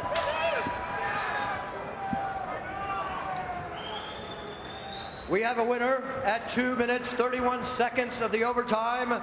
The doctor had to stop the fight due to a cut to Jerry Bohlander. For the winner, Tito Ortiz. And there you go, Ortiz accepting the victory. Again, a congratulatory handshake from Jerry Bohlander. I'm sure he said, we'll meet again sometime. But for Tito, big moment here, and he's walking around the octagon enjoying himself, as he should. Great performance by this youngster, just his second time in the octagon, and one would have to think we're going to see him again. For the Lions Den, a tough loss. Jerry Bohlander close to all the members of the Lions Den, and they share their feelings of victory along with their feelings of pain. Mike Goldberg is with Tito Ortiz. Mike? Tito, congratulations. When the fight was over, you gave the shotguns, you gave the pistols towards the Lions Den. Was that for the redemption, or would that have been your reaction to a victory over any opponent? I don't know. I caught his ass on fire. How's that? Yeah, it was a good fight, a fight in which you were able to do, I believe, what you wanted to. Would you agree? Yeah, I mean, I came in here 110% mental, That's about 100% of this game. The rest is physical. That comes with it. Professional fighter, you need to train like a professional fighter. No question about it. Going up against the Lions Den again, Tito, and I know you were disappointed in the outcome against Guy Mezger. You thought you had won that fight early. Was that part of the motivation for tonight's matchup? Yeah, no. I mean, actually, I only trained for like 4 months when I fought Guy Metzger. I mean, it's kind of a new thing for me, and now that I got my feet wet in this, so I've been training hard for this. I knew I'd be able to take him more physical, mental, the more than he is, so I worked hard for it. You guys see my outcome that happened. You guys have a great division, the middleweights. Undoubtedly, Jerry Bohlander, a great fighter. You defeated him tonight. Vitor Belfort, Frank Shamrock, perhaps in your future. Your thoughts? I like to fight for the title. I don't care who I fight. I just want to come in here and fight and give the fans something to come watch out here. I mean, I like to get it for pay-per-view for everybody. I mean, in California, it's kind of hard for a lot of my friends to come see it, like in Huntington Beach for the cable companies. People try to say that this is a lot worse than boxing. I don't know, you tell me 12 rounds of punching someone in the head compared to guys fight 4-3 minutes. The difference, guys are just so conditioned to watch boxing as just a natural thing. This is so new. That's the only reason that people see it more of a kind of cannibal style of fighting. Congratulations. Once again, you have great competitors in your corner. All right, thanks a lot. I'd like to thank Ron Hatkins from Spanky's, 25 Company, LA Boxing at Huntington Beach, and one more. It's my girlfriend, Kristen Nice, for you, baby. Congratulations. Tito Ortiz victorious impressively over Lions Den fighter Jerry Bohlander. Jeff? Well, that's the Huntington Beach bad boy. And there he shoots down the Lions Den, revenging that loss to Guy Metzger. He holsters his pistols, and hopefully we'll see him draw him again at the UFC.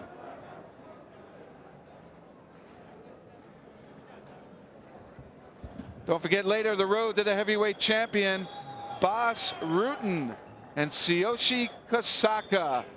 Promises to be a great fight, a classic striker versus grappler matchup.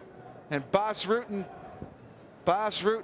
comes in there highly toted, tremendous striker. And to give you an idea, look at these kind of leg kicks. How would you be this guy, like to be this guy trying to absorb these? The only thought on my mind would be make sure that pad stays between me and that leg.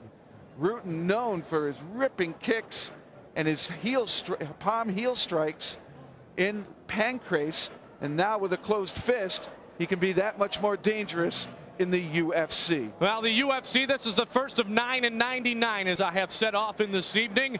We will once again revisit you Friday, March 5th for UFC 19, our 23rd event, 9 o'clock p.m. Eastern Time. The middleweight championship will be contested on a later date, and that evening, the road to the heavyweight title will culminate. That coming up later this year on UFC 19. One of the men who is very, very integral in making it all happen is ringside with us again tonight. On side of the octagon, John Peretti, our great matchmaker, 3 for 3 again tonight, starting 99. Surprised at all the way that Ortiz was able to dominate Jerry Bohlander? Yeah, I was really surprised. I thought he was in good shape, but I thought he should have disengaged a little more, and he would have gotten it done a little better. You know, it's interesting, John. We talk about the road to the middleweight title, and I don't know if it's an official challenge, but certainly Frank Shamrock sits at home today. Vitor Belfort wants Frank Shamrock. Do you see that fight in the foreseeable future? I guess that depends on Frank. You know, if Victor wants him, you know, and Frank wants to fight, well, it can easily happen. But look, you got Tito Ortiz in here now making things happen. The depth of a lot of these fighting categories, lightweight, heavyweight, middleweight tonight, how difficult is it? What is the proving ground that someone has to display to you and SEG to be considered to compete inside the octagon? Well, they clearly have to be someone that has won in a lower division, has fought people I know. It has to make sense. You have to be beating other guys, and that's very important. And you have to travel around and see these guys. You can't just sit in your own sandbox in your backyard and expect to win. Road to the heavyweight title continuing, Jeff. And Jeff, a former heavyweight himself, I know it's one near and dear to your heart. You and John have talked about it. I mean, this is a great couple of matchups we have forthcoming in the heavyweight division, both you guys. Well, Coleman and Rizzo right away, looking at it from my point of view, I'm looking at somebody like Rizzo, dominated the striking against, UFC veteran Tank Abbott, knocking him down 3 times. And Mark the Hammer Coleman having 2 tough losses. Maurice Smith, Pete Williams, he's now back. But the question will be, is it going to be the old Mark Coleman or a new Mark Coleman? Do you have any thoughts on that, John? You know, training with Shamrock, I hope it's a new Mark Coleman. I hope Mark learns to block leg kicks I hope he learns to deal with a true kickboxer. And so far, we haven't seen wrestlers do that very well. Well, I'd like to think some wrestlers can do it pretty well there, John. Certainly martial artists have been doing it much longer. But do you think Rizzo has the ability to stop the ground and pound of Mark Coleman? Clearly.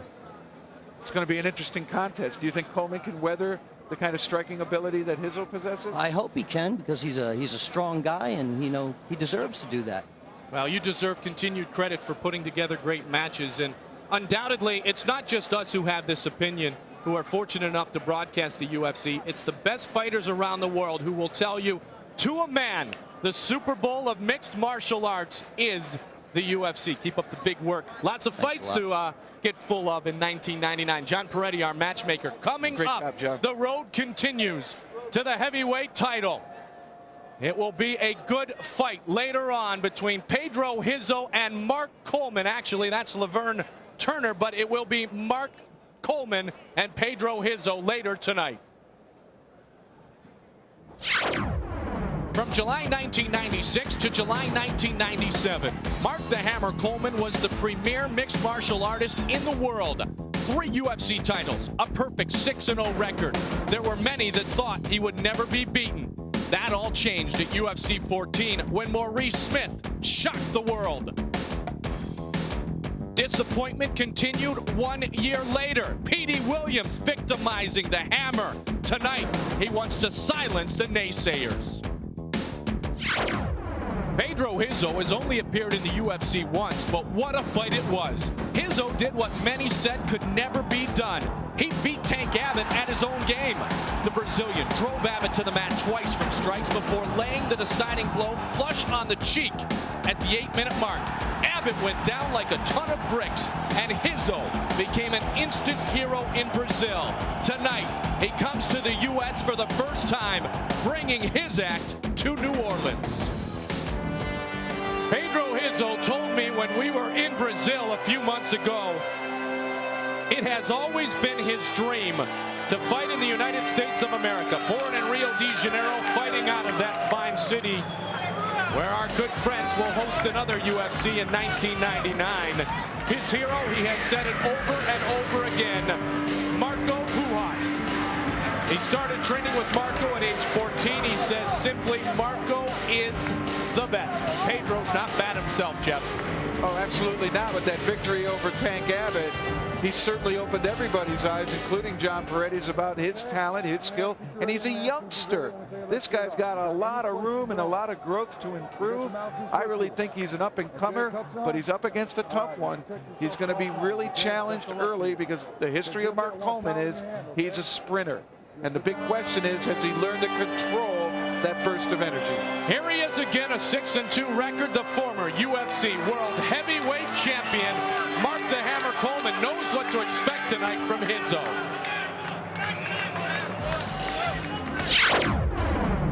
Pedro Rizzo's an excellent all-around fighter. He comes from Brazil, and all Brazilians have a big, strong heart, so there'll be no quitting in him. So I'm going to have to take him out. And that's the plan, get him on the ground and pound him into submission just like before. It has been said before, in fact, before the last fight that Mark Coleman participated in. Failure is the greatest time of learning or the time in which you quit. Coleman won't quit. He's back again for another try tonight. Listening to Mark Coleman, normally when he does an interview, he's all, I'm going to go, I'm going to do this. And this time he was very respectful. And the one thing I remember about Burnett is when he tried out for the Lions Den, he said, my ego got torn down. And I wonder if those couple weeks with Mark Coleman taught him to put his ego aside, learn as much as you can, and prepare so that you improve. He feels like he's healthy for the first time in a year and a half. Mark the Hammer Coleman, a former champion.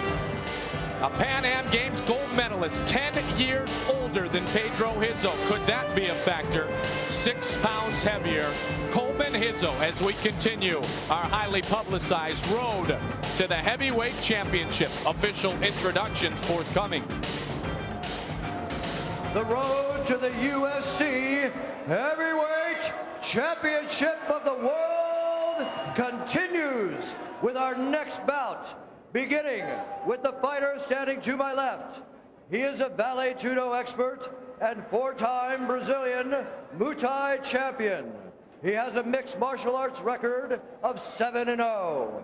He is a veteran of Ultimate Brazil, standing 6 feet, 1 inch tall, weighing in at 229 pounds.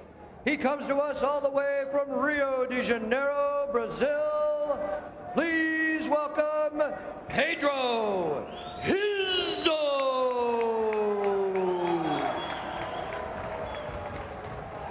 And his opponent, who is no stranger to the octagon.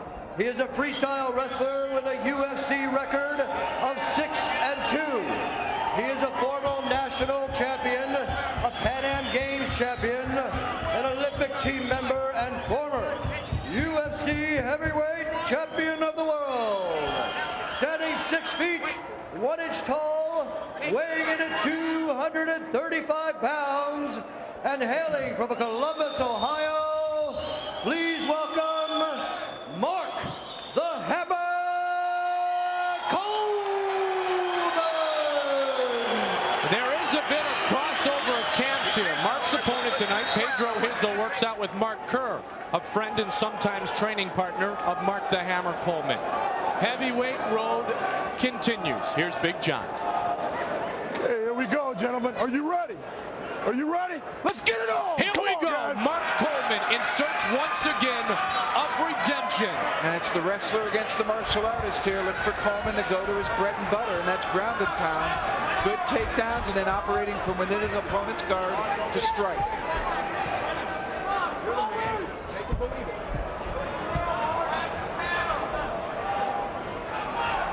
Coleman, as we have said before, with Frank Shamrock in his corner. Pedro's got to keep his hands up nice and high and box. He'll never kick in this distance because Mark expects that stuff. You see that? And there's that power of Coleman. Good speed too. Be patient, Mark. Be patient. The first thing that comes out of his mouth. You said before, Jeff, Mark Coleman has always been a sprinter. Be patient, Mark. Relax. It's a nice short forearm there. It's always in Mark Coleman's mind that he can run out of gas. He's run out of gas twice. That's constantly on his mind. Force the fight, Mark. Relax. And I'm somebody that believes if you're born a sprinter, that's what you do. And Mark Coleman is a tremendous sprinter. He is so tough early in the fights. There's a Ken Shamrock technique right there. He's taught him that. Very nice with that short forearm again.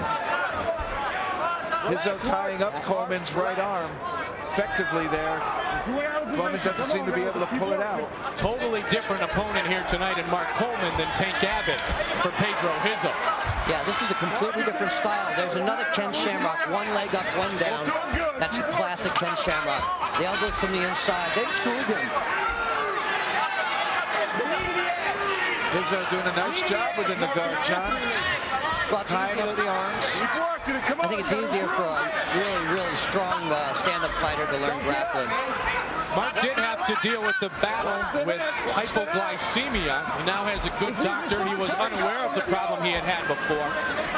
He's also totally rehabbed the knee that kept him out of a couple of competitions. And he won't hurt the knee staying in this position. It's only if he gets kicked.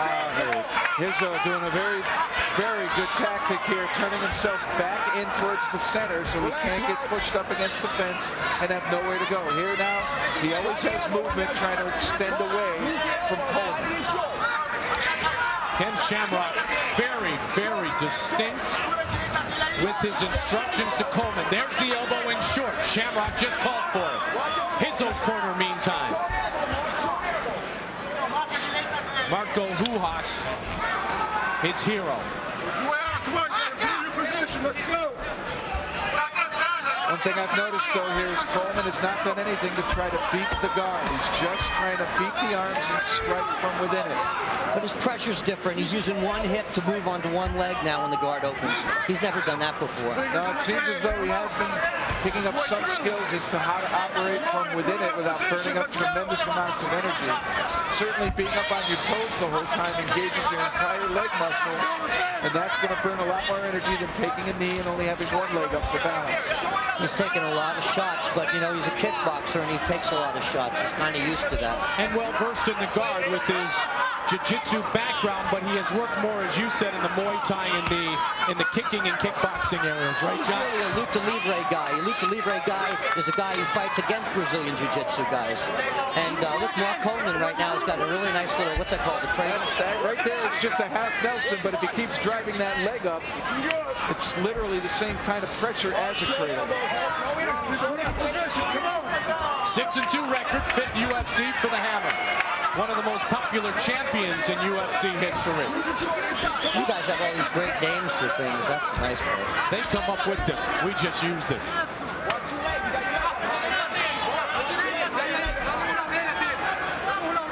I wonder how much patience John McCarthy is going to have for this position.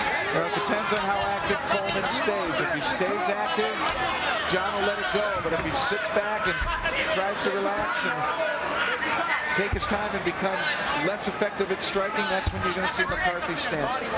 But Mark Coleman continues to move.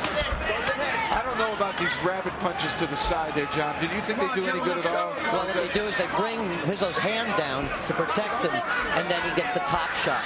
He's going to go 2 under over the top. 2 under over, that's what he's done continuously here. Marcus said before on the Perils of Fame, I handled it poorly. I used all the attention, and it went to my head. Everybody was telling me I was the greatest. Something an experienced fighter should never let happen. To him, he says now the best thing that could have happened to him was losing, because he was on the road to nowhere, which is just what John McCarthy considered there. They weren't going anywhere, so he stands them up 5 minutes in. And now we have to look at Mark Coleman and take a look at him and see how his energy output is going to be affected here mid-match. We know he has it in the beginning, but it's been his deficiency that's been his downfall when it comes to cardio. Watch it, he's separating his legs. Now you got to be really careful here for Coleman, because he could lead with the low kick or the high kick and then follow with the right hand. See, Rizzo's aggressive now. You see how tight he is? Moving in, yeah. Mark's mouth is open. Coleman. Sugar Ray Robinson left. And that backed Rizzo up. And now he's a little bit more apprehensive about putting his head in front of Coleman. But like you said, John, I'm sure he's been struck a lot. This is really new territory for Mark Coleman coming out here. Aggressive with the strikes. In the mid-match area, time-wise, and being effective with it. Marcus is striking really well, but he's getting into a closer range, and he's lowering his hands. This is going to be Pedro Rizzo firing something very cute. Pedro still a lot of bounce in that step. He's in good shape. He's bigger than he was.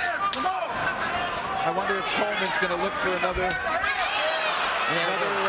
takedown, but this is where also Coleman's been vulnerable. The leg kicks, particularly to his left leg. That is what happened when he was upset by Maurice Smith in Birmingham in UFC 14, one of the most shocking upsets in UFC history. Don't be shocked here by the counter right. Nice right hand there. You caught it, John. Small cut over Rizzo's left eye. But the hands of Coleman are getting lower and the mouth is opening up. Now watch that high right kick. It's because I see him separating his legs now. Getting the inside of a former kickboxer and matchmaker of the UFC, John Peretti. Now Coleman trying to wrench the neck. And they split up again. He's tired. Yeah, his hands are going to his knees. Classic position for Mark Coleman. You've seen it before. 12-minute regulation period, you guys. Watch that right leg come high. He actually lifted his leg, though. Coleman lifted his leg to absorb that shot. They said they were going to work on leg checks. I'm surprised Pedro's not really picking at him now. What's the mental state of Pedro Rizzo now? Does he feel like he has an advantage on his opponent? Yeah, he's coming in tighter and harder. He's going to try to scramble. He did get wrapped up, though. He doesn't want to be there again, that's for sure. Coleman has it back where he wants it. It's a nice technique that Pedro uses. You see him swim inside the arm. That stops him from getting hit with the elbow, and he can stay around it then. Good point there. We call that inside position in wrestling, hooking your arm to the inside. keeps that limb from being able to come down. Once again, you saw it there. You were talking about the hands lowering for Coleman a moment ago before we got back into ground and pound. That is one of the main things he has been trying to work on, keeping the hands up. He withstood what seemed to be a period of time in which he was a bit fatigued. He's trying to work him to the corner, but he's getting tired. Look at his coloration. He's definitely a sprinter, always has been. However, he's worked hard to try to conserve energy and pace. But it's awful hard when you're built one way to try to perform another. 3 minutes remains.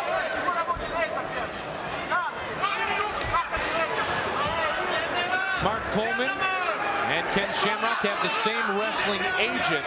That is how they came together for their training. Rizzo said he knew that this would be the hardest fight of his life because Coleman has to win after those 2 devastating losses to Pete Williams and Maurice Smith.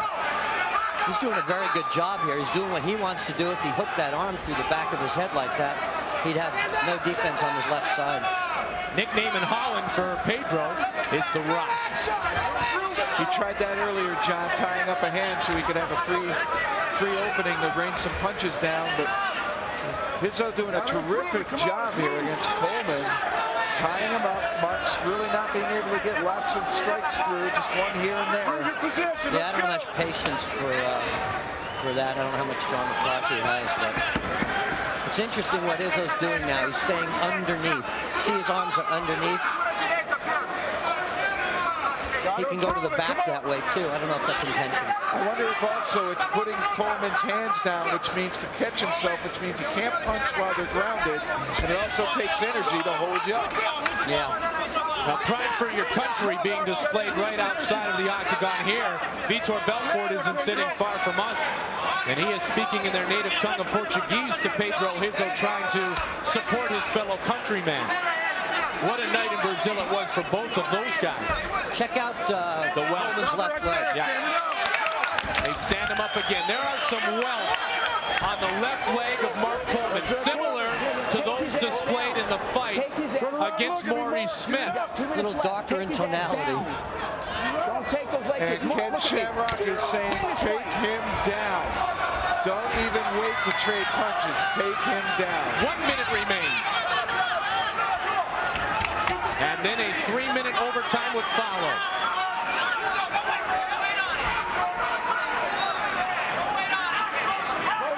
A different hammer, you guys.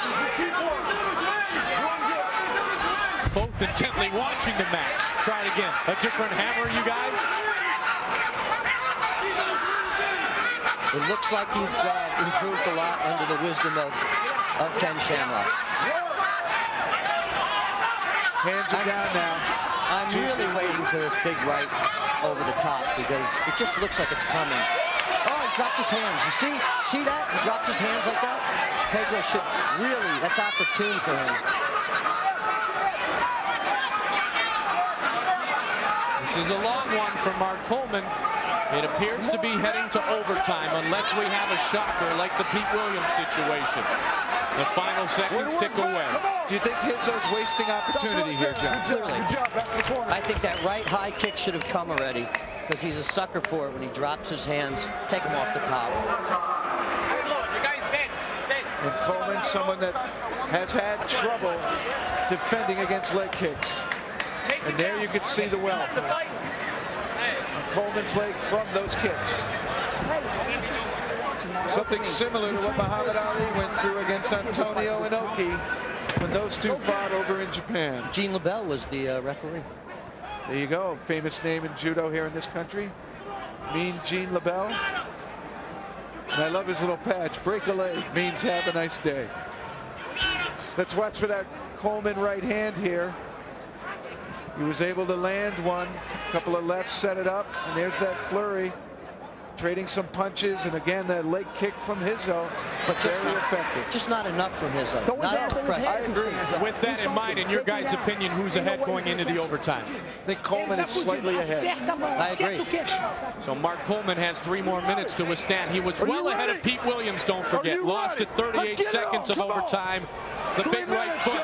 He lost the decision going the distance with Maurice Smith. Those were his last two fights. Overtime has not been nice to Mark Coleman in his UFC career.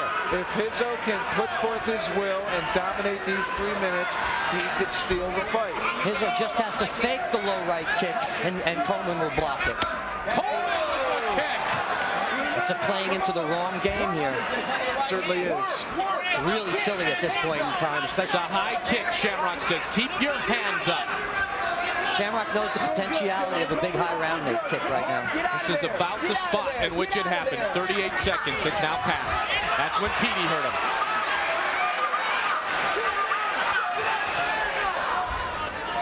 And Coleman now moving forward. Rizzo has to use his right leg more. He has to. He's singular in his use. Low round kick, he's got to throw a high kick. And just as Coleman started going forward, he's now retreating back to the fence. A stiff left jab in Coleman's right side of his mouth. Does Rizzo know deep down in his heart that he's behind and he has to try something soon? Absolutely. Look at the scramble just to stay up. Now that made Coleman very tired. Certainly that's a big burst of energy to try to absorb. Don't get lazy, Mark. Uh-oh, a couple delivered, a couple shots landed on Mark the Hammer Coleman. Mark, don't do that. He's going to check your shin. Coleman, all you got to do is take him down. You hear Shamrock say he's going to high kick you? Yep. I totally agree. All you got to do is take him down. There's the odds momentarily. I don't know why Coleman doesn't bull rush, tie the upper body up, and then go for the legs. Frank agrees. I mean, Ken agrees. He's trying just the straight double leg shoot, and it's not working. 1 minute remaining, and it's time for Pedro Rizzo. There it is, guys. He couldn't hold on to it again, though. Rizzo right back up. Caught him a bit with the knee, though. 50 seconds. Very good, Mike. Too little, too late for Pedro Rizzo, I think. Unless perhaps he can score a knockout. It's been done before. It just seems Rizzo can't put his will forward enough to dominate. Coleman able to at least get a punch in or two, and Rizzo backs off. God, this is shades of Maurice Smith here. Refusal to finish. There's the first time that really Coleman got caught sideways with that kick. Just got to hold off 15 more seconds if you're Mark Coleman. Rizzo's got to go. And Rizzo just isn't coming forward enough to earn this. I'm not sure. It's a close fight. But I think it's going to be Coleman here. And that's going to do it. Huge mistake by Pedro Rizzo. Good job, man. Good job. Pedro Rizzo, Mark Coleman continuing the road to the heavyweight championship. Coleman walks to the other corner, and Marco Huas. And the Lions Den already plotting if perhaps Coleman has won for the next competition. Tough fight. Tough fight. Jeff, how different was Mark Coleman than he was in his past two defeats? It still seemed as though fatigue was catching up with him, but he seemed to catch a second wind. He was able to perform throughout overtime, but part of that just seemed to be Rizzo just never got his offense going. I think if Rizzo were able to really come after him and apply more pressure with kicks, maybe try that high kick, that might have been the difference. And John, you said shades of Maurice Smith with Rizzo not going for the finish. Clearly. That's big left hand. He sets up for a big, now he should have come with the high kick right over the top again. A beautiful sequence of punches followed up with a good strong leg kick there, but as you said, was it too little too late? Now the judges will render the decision. Here is Bruce Buffer. In overtime, we go to the judges' cards for a decision. We have a split decision, beginning with Judge Eddie Goldman, who calls it Rizzo. Dr. Tim Catalfo calls it Coleman. And and referee Judge Dave Meltzer calls it for the winner on his way to the heavyweight championship, Pedro Rizzo.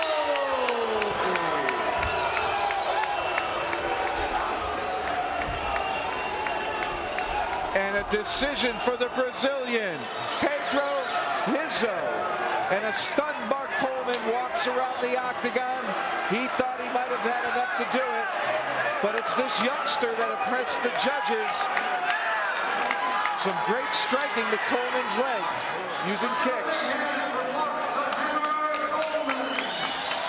Left jab, right by Rizzo here. Coleman faking the shot, and it was those kinds of punches, picking at Coleman, that must have earned Rizzo the victory. Coleman with a couple of takedowns, but never any real powerful shots. Rizzo with some good leg kicks, John Peretti. What do you think of the decision? I have a hard time looking at it. You know, it's, I don't think he did enough. But then there's no draws in the UFC. You know, we got a kickboxer who throws a really small amount of kicks and doesn't use what he has. You know, and he got tied up pretty nicely. You know. Well, Mike Coleman is with a victorious Pedro Rizzo. Mike. Well, thank you, Jeff. Pedro, congratulations. It was a very, very close match, wasn't it? Yeah, it was very hard. Coleman was in good shape, and he's very strong. You know, so at the beginning of the fight, I felt a little bit my condition, but I was good. I turned hard, so that's why I could do a good fight. Were you confident you were going to get the judge's decision, or were you concerned? I didn't know because it was a close fight, how do you say? But I was thinking that I could win, so I fight for win. I always fight for win. I always fight for knockout. But today I couldn't. But no problem. The most important that I win, and I want to give this fight to my parents. Your parents, and also I know your camp, your hero, Marco Hujas, and it seemed like you were in trouble early, that ground and pound of Mark Coleman, but with great courage you withstood the early pressure. Yeah, Marco teach me everything to stay in all the positions, you know. So Marco teach me how I have to do when I'm on the bottom, when I got on top. So I did what Marco teach me. You know? Another win for a Brazilian. Congratulations. Thank you very much. Thank you to the SAG to give me this opportunity, and I hope to come fight more. You will be back again. Pedro Rizzo victorious again tonight. Pedro, thank you. And he'll have a chance at the heavyweight belt as he continues and advances. First tank, now the hammer. Rizzo wins again. Well, certainly a very close fight there. The Brazilian, Rizzo, coming out victorious, and he will continue on the road to the heavyweight championship. And you heard him thank person that he's held as a hero his whole life, Marco Hujas. And again, with the road to the heavyweight championship, later on, the last fight of the evening, it will be Boss Rutten against Tsuyoshi Kosaka. And that too promises to be a great grappler striker matchup. Well, for all the continued updates as we continue on the road to the heavyweight championship, and see you again in March. Check us out on the web at www.seg.com. Joe Silva and the crew at SEG do a wonderful job always updating the information on the web. We have reviews of past fights, bios of the fighters, potential matchups in the future, and as always, you can also view the UFCs live on the internet. For more information, check out www.seg.com. And don't forget, Jeff, we had talked about it earlier tonight for the ultimate prize coming up later. You can do that by emailing your letter to seg.com. Lightweight championship is ahead on the card now. Pat Miletich and Jorge Patino, the Croatian sensation, defending his lightweight title for the first time. The Croatian sensation, disciplined in so many categories, it would take too long to list them. And Patino, the Brazilian, his nickname Macaco, which means monkey. He was born in Brazil and he fights out of Sao Paulo. One thing to note with this young man is he claims a 20-3 record in mixed martial arts. He is 1-3 in his last 4 fights. Still, he should not be taken lightly. Jorge Patino. This guy, Mike, comes out for the first 5 minutes. You talk about a sprinter. This is one. At least half the fights on his record have ended in under a minute. And they say he does some crazy stuff like flying arm bars and posing down in the middle of a fight. Certainly a character. And he's up against a tough one, though, Pat Miletich. And Pat doesn't give much of an opening to anybody for offense. Well, you see the 100% Jesus shirt. Well, 100 miles an hour is how Patino fights, and Miletich is very aware of that. He is very aggressive, he says, of his opponent. Our UFC 16 lightweight tournament champion right here in this building. Pat Miletich defends his title now.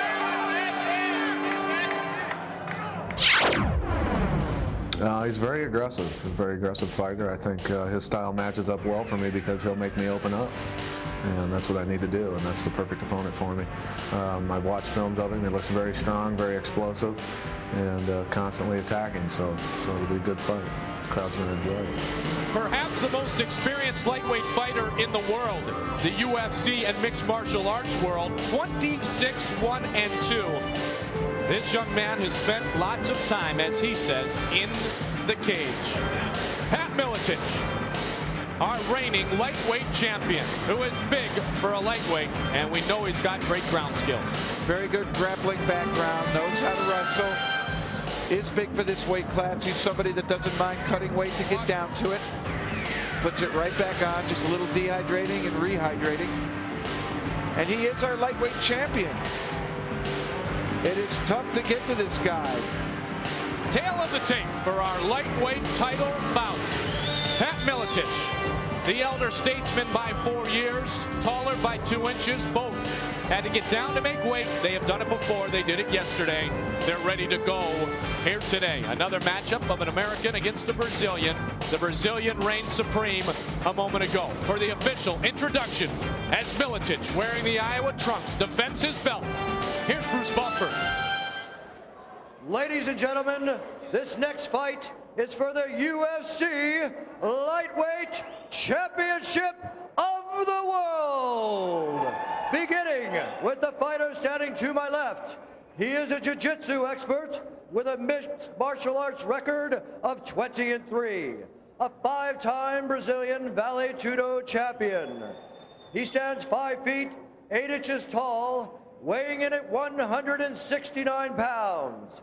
He comes to us from Sao Paulo, Brazil, and is making his octagon debut.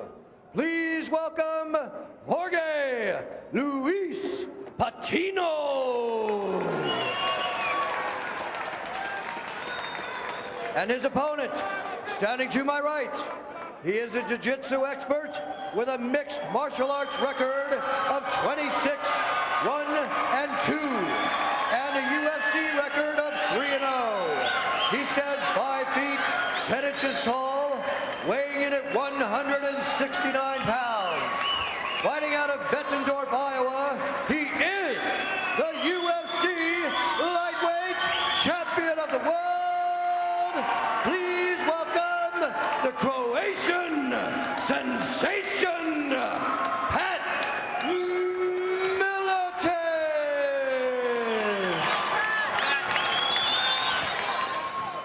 From Davenport, Iowa, fighting out of the fighting city of Bettendorf, Iowa, and wearing his Iowa trunks again this evening, as Big John McCarthy is set to get this one started. 15 minutes, 2 3-minute overtime period for our lightweight title bout. Here we go.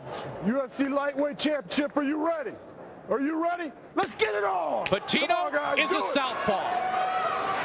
And that's going to play heavy. I wanted to get that comment in. Let's see how Miletich reacts to that. You certainly don't want to circle into the power of that arm. He's starting to tell me, partner, after a half dozen of these, we're on the same page. We are on the same page. It is just wonderful to be back with you here in 1999. Again, thank you to all our fans worldwide. Continuing to be loyal to the one, the only, the UFC. The ultimate proving ground, the Octagon. Patino definitely, oh, nice little counter there. Here's that explosiveness from Jorge. I wonder if there is anything that Pat Miletich has not experienced inside a mixed martial arts event with his 30 fights. Probably tactic-wise, no, but everybody does things a little bit different. Until you see him at least once, you can be caught. Guard now, Patino. Miletich on top. They're back up. Miletich wants to keep it on the feet. Didn't even bother to punch from within the guard. Feels he might be able to take Patino out with his striking skills. Well, he's always said that he's a slow starter, a counter fighter, if you will. It takes a while for him to get his depth perception. Find the range, I think is what they say. Yeah, and he always feels he's so well conditioned too, Jeff. He's not afraid to go deep into a fight. Absolutely not. Set up your weight. As I said early in the night, Jack Lambert got to be proud of this kid. He's the Jack Lambert of mixed martial arts.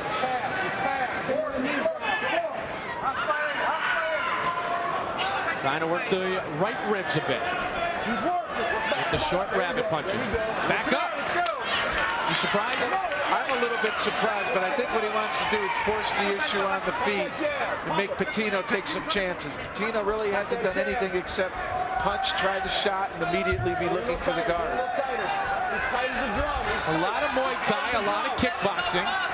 So Miletich has good striking ability. It's not his biggest asset, but it's not considered a weakness either. He stood toe-to-toe with Mikey Burnett a bit in Brazil, Jeff. Yes, he did. And Mikey perhaps has the best striking assets in the lightweight division. Certainly the most powerful. No question. Might be people that can put combinations together better. Might be a little bit slicker with combinations, but for raw power, Mikey is big. Patino also very well conditioned, very well put together.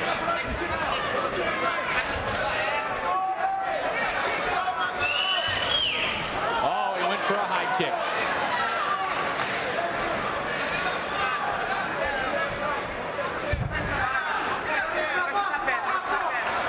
Very defensive battle by Patino. This is interesting. He's really not engaging very much.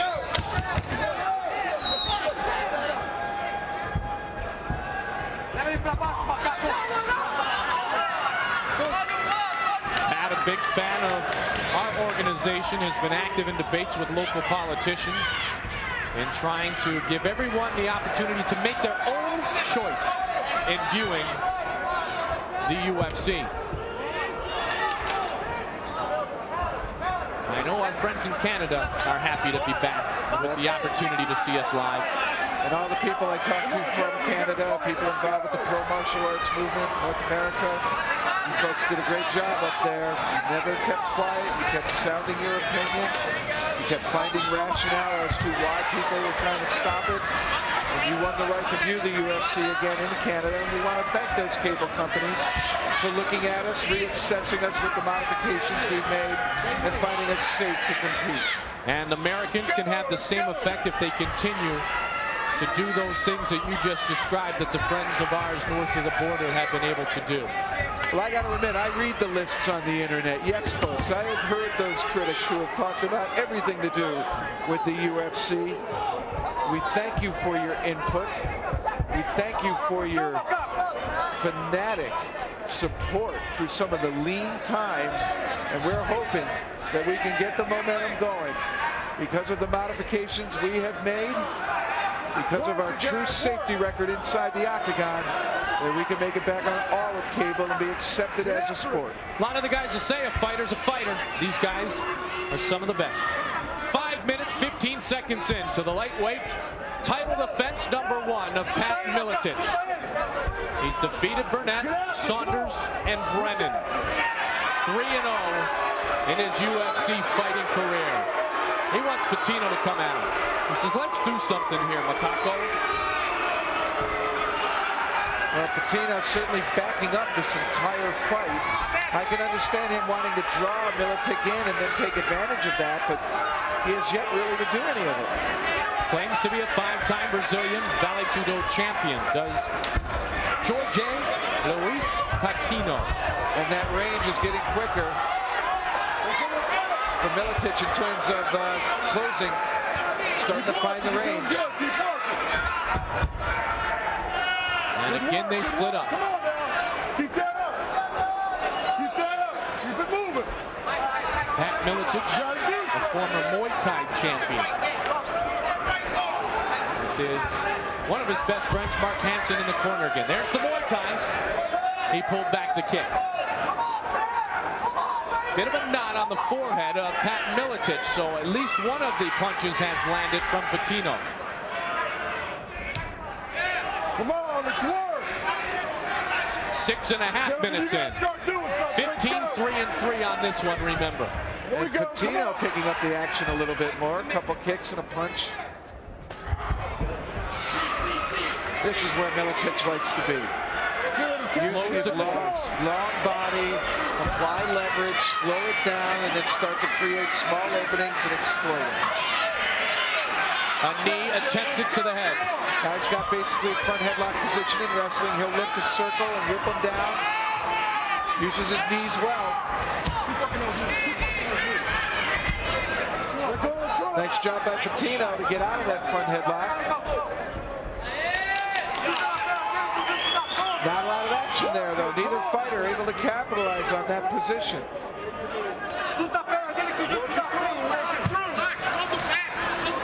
Halfway point of regulation. 7.5 minutes.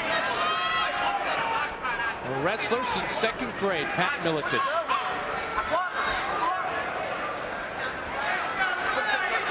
But he has not been able to display the ground skills that have led to his championship so far in his UFC career here tonight. Well, so far he's chosen not to fight on the ground with Patino. He's gotten up each time he's taken him down. Stop dancing, stop fighting. Patino is a BJJ guy, as we said before, Brazilian Jiu-Jitsu. He nearly dunked into that kick. Oh, there's a left foot from Pat Miletich. Now he closes the corners again. That one landed.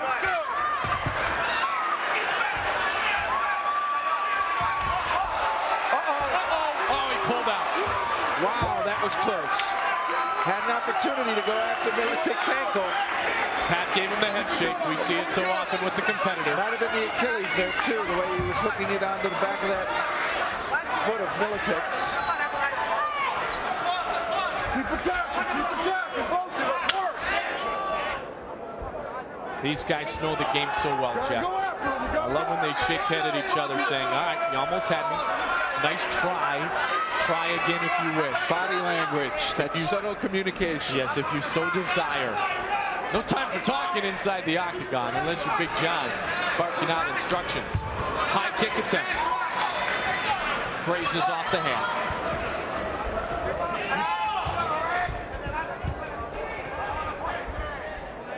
Gotta go after him, guys. Let's go. Get after the man. Let's go. 9 minutes, 25 seconds deep. 5.5 remaining in regulation.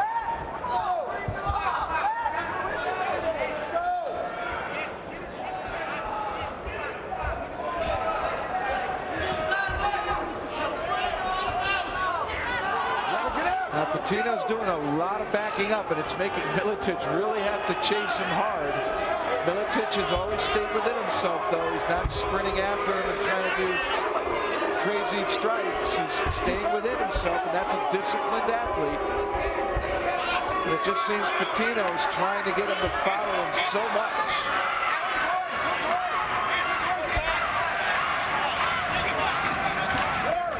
Good crowd tonight inside the Pontchartrain Center. They're a little antsy. They want to see a little more vocal now.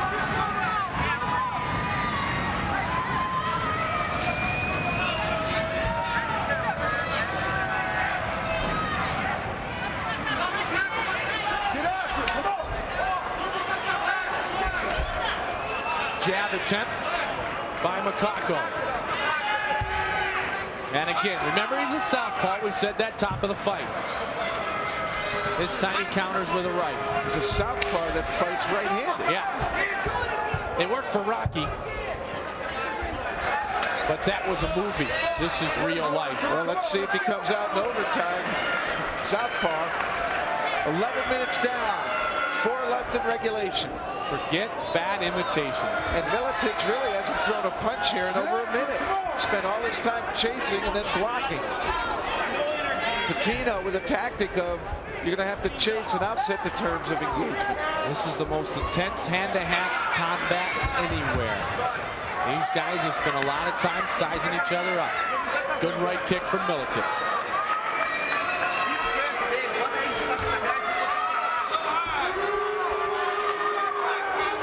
The crowd once more.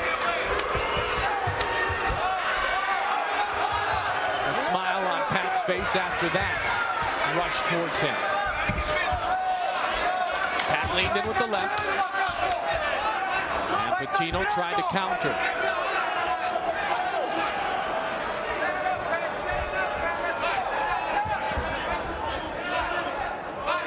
Seems as though Miletich's punching is just ended. He's not throwing any more punches. This is certainly a lot less fatiguing, so the advantage, and I don't know if he's better conditioned than Patino. We haven't seen Patino before. McCarthy in the face of Patino saying engage him. There we go. Started to say we have not seen Pat have to go to the extra tank that he always seems to possess, and Patino may have one conditioning-wise also. He's just 25 years old. Appears from his physical presence to be excellently conditioned, which is one of Miletich's main weapons. Happy to take those rabbit punches to the side, and again, Pat wants up. Doesn't want to play that game tonight. We could see Patino's legs moving up high all the time, looking for submission, and to see Miletich feels more comfortable on his feet, or at least his defense here, because Patino hasn't really scored anything yet. I see that knot on Miletich's forehead, but you know it's not blowing up in any way. Very small. And I'm sure Miletich must feel this guy's doing nothing but backing up, and if he's going to back up this much, can he be given the fight? But boy, I'll tell you, he's done a lot of stopping and attacking Miletich the last few minutes, and now, bit of a takedown, side mount. Minute and a half remaining in regulation. We would have not one but two overtimes of 3 minutes each if needed. Watch for knees to Miletich's side. And it looks as though Patino's trying to force Miletich into the fence. Gotta work, gotta work. 1 minute remaining, Mike. Gotta work. Regulation period. Mark Hansen right there. You see Mark's head in the screen.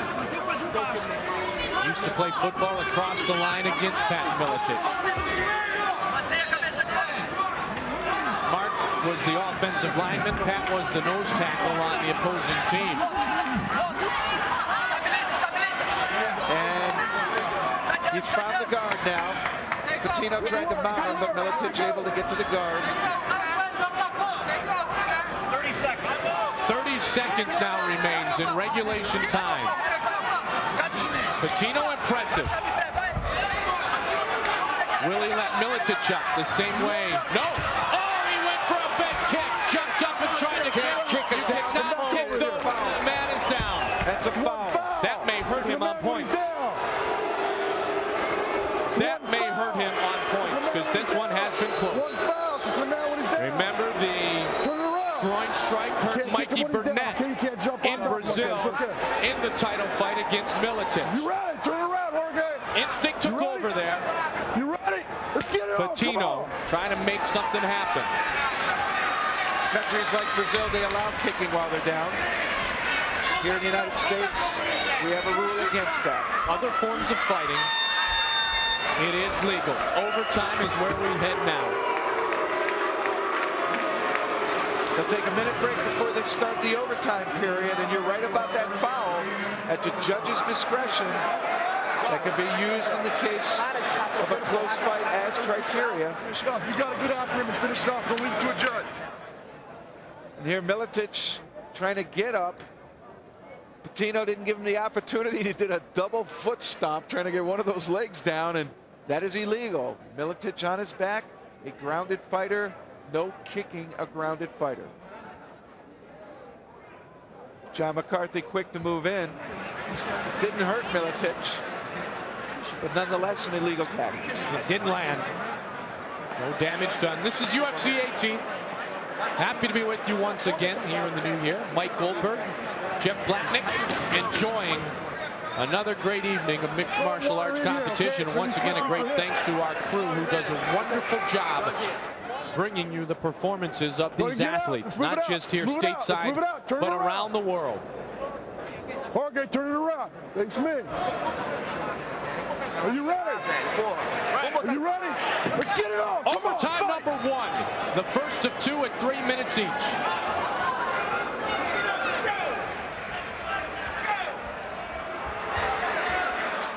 What may we see differently in the overtime session? What do we need to see differently, perhaps, Jeff? For Patino, I think he's going to have to stop backing up and start engaging. For Miletich, same old, same old. He's been moving forward. He's throwing punches. I think Miletich, though, really kind of let off on the punching frequency towards the end of regulation. If he could pick it up here and dominate overtime, he'll ensure himself a victory. Temple knees.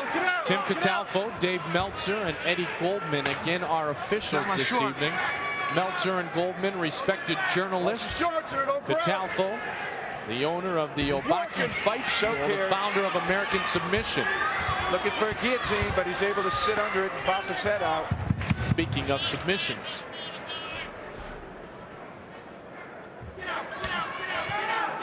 Pat Miletich choked out Chris Brennan at 9:01. His other 2 fights, though, inside the octagon have gone the 21 minutes.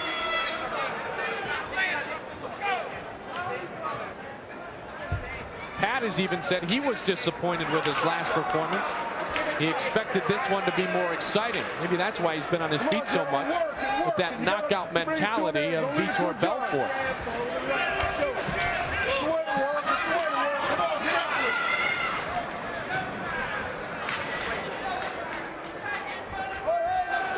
Gotta get after it. Nice kick.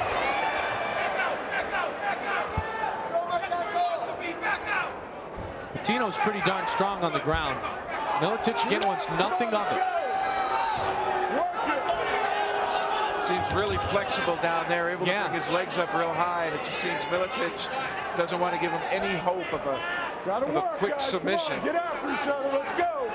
Miletich being aggressive on his feet, generally moving forward the whole time. Patino, along with his jiu-jitsu skills, uses low and high kicks, elbows, and punches. Boxing, Valley Tudo training. Suppose Miletich in his scouting report, though, has to feel he is in the worst position on the ground with the jiu-jitsu specialist, which is generally not the case for Miletich. He's one of the best in the world on the ground. Very good guard. A quick flurry, nothing landed yet. And this is the first time we've seen Patino move forward. He's got to move forward, Jeff. He's got to make up for that mistake that he made also. Certainly that can be viewed by the judges as a criteria. It's up to their discretion. But I just feel that Pat's been moving forward. He's landed a couple punches. Right there. Go back to the corner. That's going to do the first overtime. Number 1 overtime in the books. What a 10 months it has been for Pat Miletich. Can he hold on for 3 more minutes and render a judge's decision and defend his belt? Miletich takes Patino down here. It almost looks like wrestling. And then right here, it looked as though he could have gone for a knee bar or some kind of an ankle submission, but Miletich able to escape. Another view of it. This is a different takedown. This is where he had the double overhooks on Miletich. Miletich landed, was able to get his arms free, and eventually backed out of that position as well.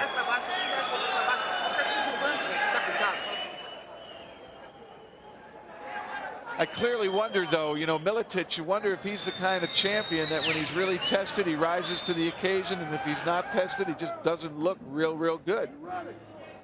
Nothing against Pat right here. It's just he hasn't really been able to get his offense going against Patino. He's just been in the regulation backing up. He started moving forward in the last overtime.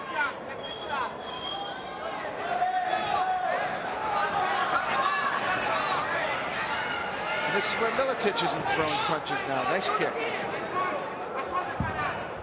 Oh, he ducked under the way of that one and throws down his opponent. That will help for aggressiveness. That will earn him some more points. Maybe put a pad on things. Gotta work your way through. Aggressiveness, grappling, and striking, the criteria used by our officials. We've told you that before. The most intense bare knuckle combat on the planet. 100% adrenaline, 1,000% pure guts.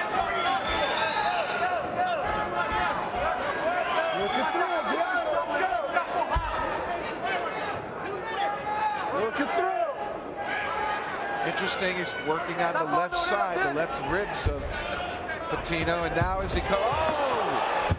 And he went for it there. Instead of backing out, he came back with a right hand down, and he caught Patino. Patino had become accustomed to him just standing up and walking away. Good tactic used by Miletich.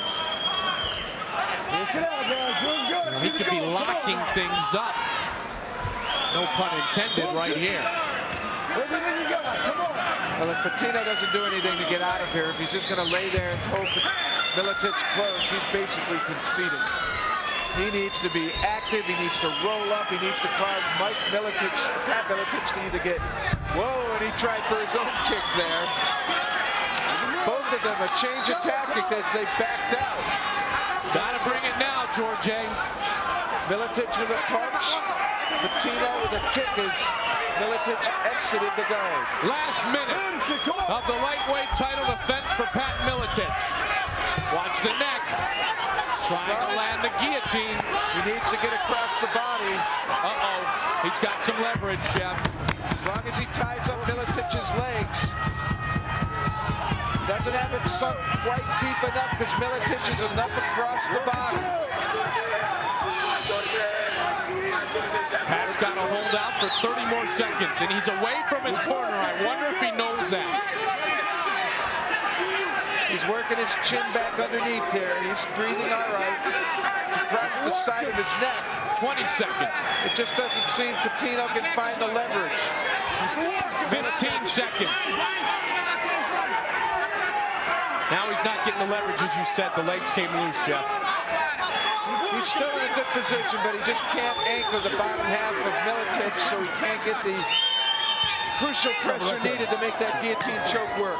And that would have been crucial if he could have landed it. Good finish for Patino. Miletich with the arms raised feels he has defended his crown. Well, I tell you, he works awful hard to get his victories, and he earns every one of them because he lays his heart out there. Perhaps not the flashiest, but thus far the most effective. Undoubtedly.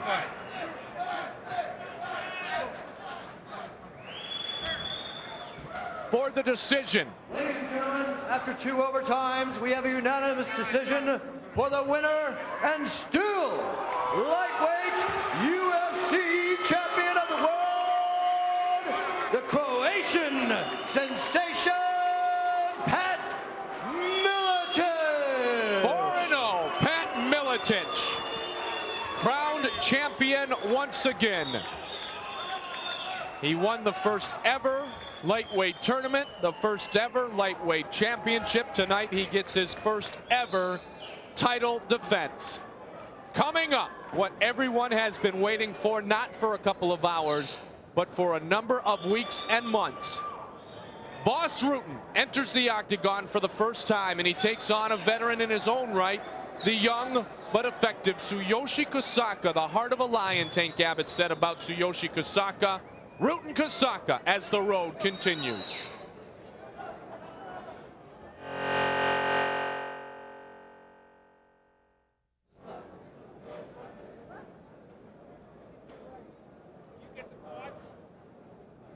And they are getting set to enter the octagon. And what a moment it will be. The anticipation and the hype has been so utterly outstanding for this man, Boss Rutten. I mean, they are waiting at the gates for Boss Rutten to enter the octagon. Tell you what, this guy, isn't too bad himself. 4th degree black belt in traditional Kodokan Judo. 12 years of judo training. Born in Shiga, Japan, fighting out of Seattle, Washington. I can just tell with the drape on him. He is in the best shape of his life. Improving his conditioning at the Washington State Acceleration Institute with Maurice Smith. There is the man they call TK. Excellent groundwork. Look for him in submission skills. He feels the advantages on the ground. Tremendous heart, excellent endurance, and has improved his striking with the alliance of Maurice Smith. The wait is nearly over. There he is, Boss Rutten from Holland, fighting out of Los Angeles. Has photographic reflexes. He sees a movement once or twice and performs it flawlessly.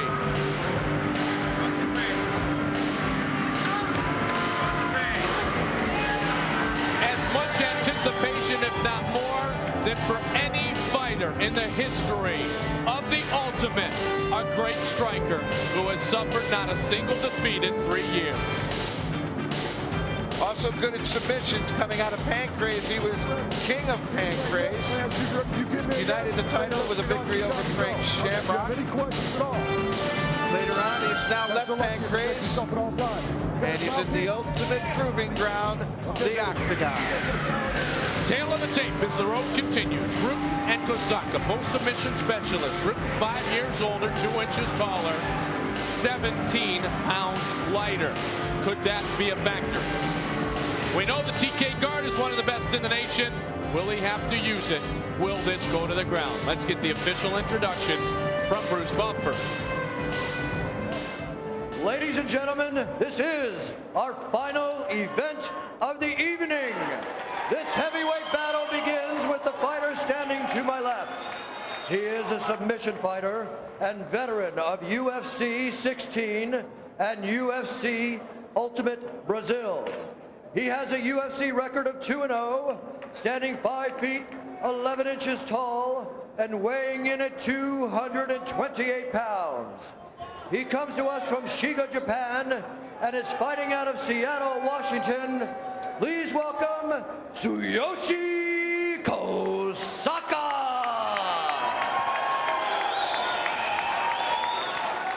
And his opponent, a kickboxer and submission fighter with a professional Muay Thai record of 14-2 and a mixed martial arts record of 25-4-1. He is the former Muay Thai European champion and king of Pancrase. He stands 6 feet, 1 inch tall, weighing in at 211 pounds. He comes to us from Eindhoven, Holland, and is fighting out of Los Angeles, California. Please welcome tonight, he is making his Octagon debut, Boss Rutten.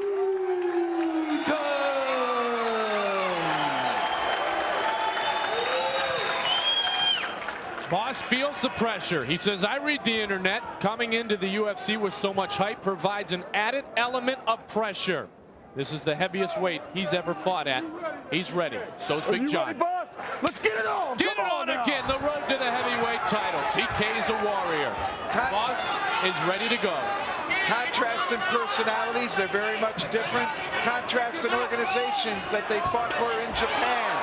Pancrase for Boss Rutten, and the Rings organization for Tsuyoshi Kosaka, and of course the difference in styles. Rutten comes in here with the reputation of being a murderous kicker and murderous striker. He only could use open hands in Pancrase, but now he can use closed fist. And it'll be interesting to see how Kosaka can bear the strike attack of Boss Rutten, and can he get him down so that he can use his grappling skills. And he succeeded.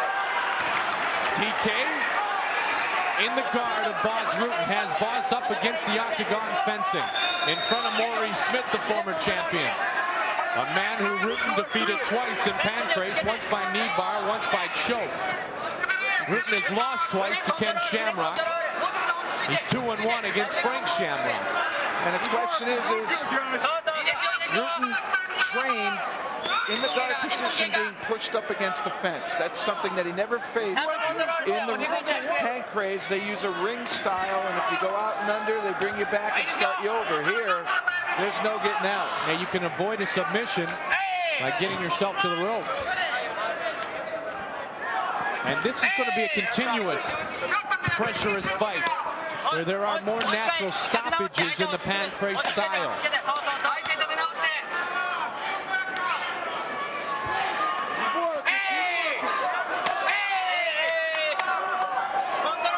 TK burst onto the scene. Side mount. In his defeat of Chemo. And that's a tactic I haven't seen yet. And I always wondered why people didn't elbow the thigh. If you're going to kick the thigh, why not elbow it? And Boss Rutten explodes right from underneath. They're back up on their feet. TK keeping the hands up, Jeff, as he tries to close the gap a lot.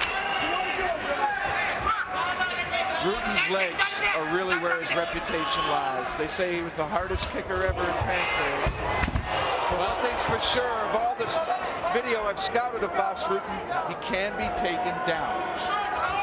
And this is Kosaka's domain. Keep in mind. And he immediately swings Boss Rutten again to take advantage of fence. Keep in mind, Jeff, that you talk about the dangerous kicks of Boss Rutten. TK is one of his best friends and training partners, Maurice Smith. Not a bad kicker himself. Not at all. That alliance served two purposes. It taught Maurice Smith the guard to beat Coleman, and it's helping striking ability by Maurice teaching Kosaka. Displayed there momentarily by TK. That's the one thing TK had to do, was get used to getting hit. He's trying to deliver the blows, and he connects with Rutten there. Good work, you're doing good. Rutten was very loose coming into tonight's fight. Out from the guard, a couple of quick lefts. Short, straight lefts by Rutten, creating some distance and striking from the bottom. TK, a great competitor, also one of the nicest gentlemen you will ever deal with. And if there's one thing we've seen about Kosaka, he doesn't tire. No. He will keep this pace the whole time. He's working out on a $30,000 treadmill to work on his conditioning. His conditioning looks excellent here as he works from up top. And Rutten got a couple of stiff rights in there. TK trying to counter. Oh, he delivers there. That one got through. And there is Rutten again. Oh, that one got through a bit too. Rutten's a bit bloodied up, yep. Now Rutten working the backside. There's the elbows to the thigh. And to the side. Nice various strikes.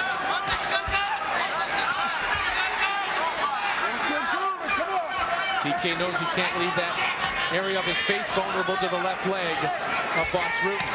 There it is again. And he's waiting for him to throw the punch before he throws the knee. Because he knows, that one got into the midsection of Boss Rutten. Kosaka said about Boss, he's very smart. His groundwork is getting better. And he is a fast striker. Is this advantage Kosaka, Jeff? On the ground, absolutely.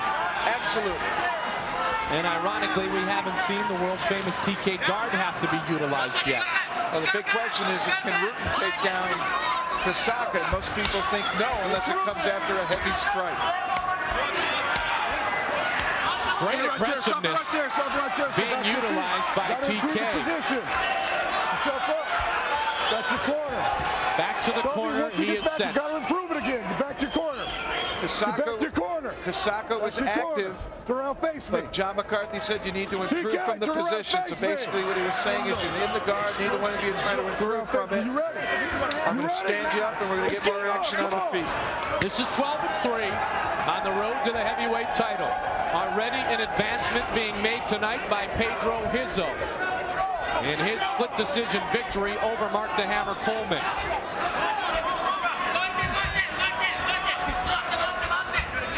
And Boss Rutten's hands are down a little bit now. Halfway up the chest.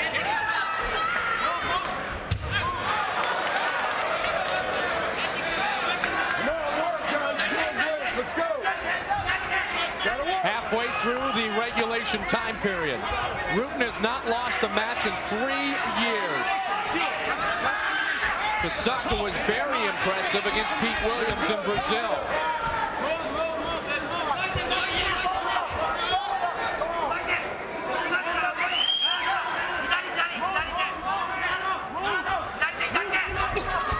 Nice double. Nice double. Ducked the punch, came right up clean. Trying to get back to the guard position. Half applied.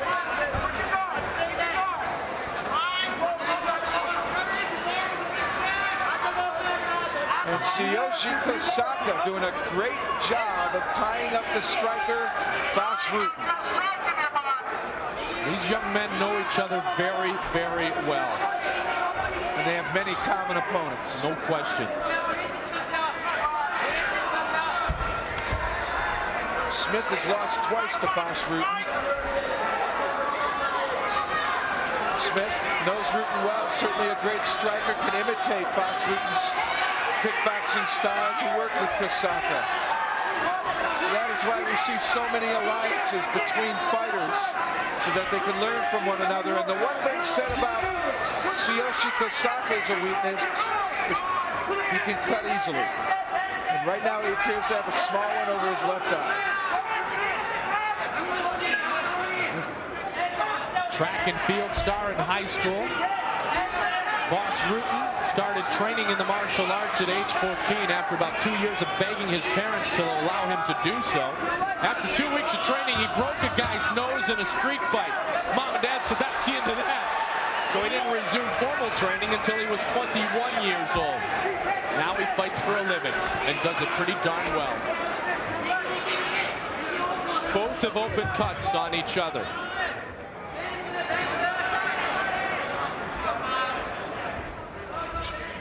Ironically, both have beat Maurice.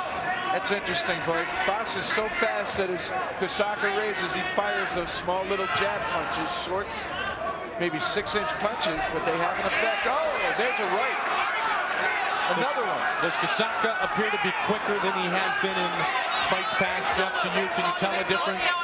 Not in striking skill. You know, down here on the ground, it's just up to the opponent's guard. The arms get in the way. How do you beat those arms? Kosaka's been active. He's always been punching from within Rutten's guard. I mean, that's the proper word. Much more active with his striking than he had been in the past. Well, particularly Pete Williams, for some reason, those two didn't strike much on the ground. Well, that's direct result of working with Maurice Smith. They're back up again. Boss Rutten has a huge welt under his left eye. 9.5 into it. Stay right there. You see a towel. How you feel? How you feel? You face me, all right? John McCarthy, as always, doing a great job inside the octagon. Are you ready? Let's get it on. Come on now. John just checking both fighters. Check Boss Rutten's face. That's a small cut, but also a welt. And they continue, and Rutten really hasn't gotten on board with his big leg kicks against Kosaka. Oh, and that one scored. That one hit hard. Came inside instead of outside. That left a little welt on the inside of TK's right leg. Instantly. Nice show of sportsmanship. Well, Kosaka keeps stomping that leg. That must have stung. That one must have hurt.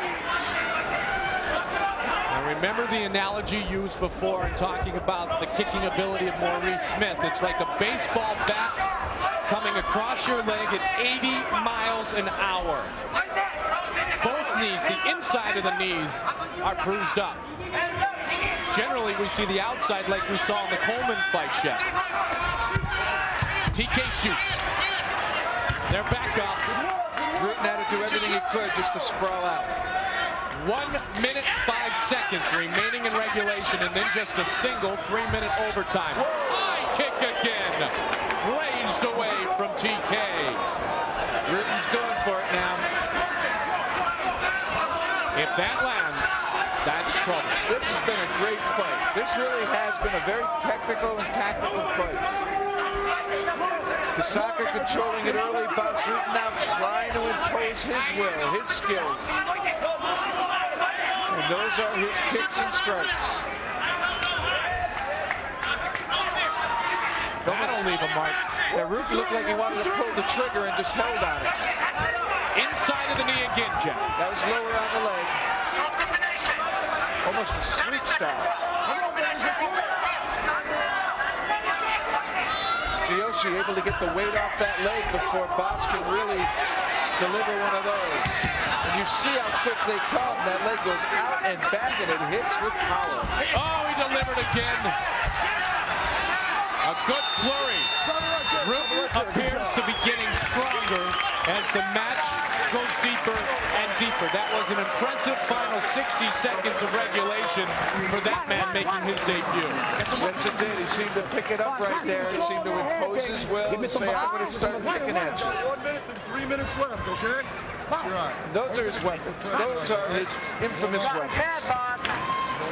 Trademark in Japan. The results of this, Mike, are going to have ramifications in Japan because they both have competed over there, pancrase and rings. Some earlier action there, a good solid shot to the stomach by Tsuyoshi Kosaka. He would go back and forth, punching to the stomach, and then up on the feet, Rutten trying to get back in it, some knees from that guard, and then that big kick, which missed Kosaka, but it gives you an idea of what Boss Rutten is capable of doing. Are you ready? Surprised we didn't see that earlier in the fight. Back in your circle, all the way back. Are you ready? Let's get it on, come on! Can't wait to get it going again. 3 minutes. Don't leave it to a judge, come on! This all comes down to these 3 minutes. Rutten's got some confidence in this overtime. He became a bit of a different fighter in the final 60 seconds of the regulation. Bit of a different game. You can learn about it, fight about it, read about it, but until you do it, you can't tell the difference in mixed martial arts. The close fifth connects. TK mad at himself for letting it get through. Oh, again! A combination! A 1-2. Kosaka's trying to punch with Boss Rutten, and I'm wondering why he doesn't bull rush and try to get under. Oh, nice straight punches there. Wow, this one is close. This is going to be a tough decision if it goes that far. And again, good striking by Boss Rutten, answered by a knee. Nice trade. Great fighting. These guys are awesome tonight. And these are heavyweights, Jeff. Oh, yeah. As I told you earlier, I'm a bit biased about the heavyweight division. Big fan of the heavyweight division, my partner, Jeff Blattnick. One goes up with the arm, one goes to the midsection with the leg. Kosaka can get a takedown here. He might be able to ice it. Oh, get a strike. Aggressiveness again. Boss Rutten now imposing his will.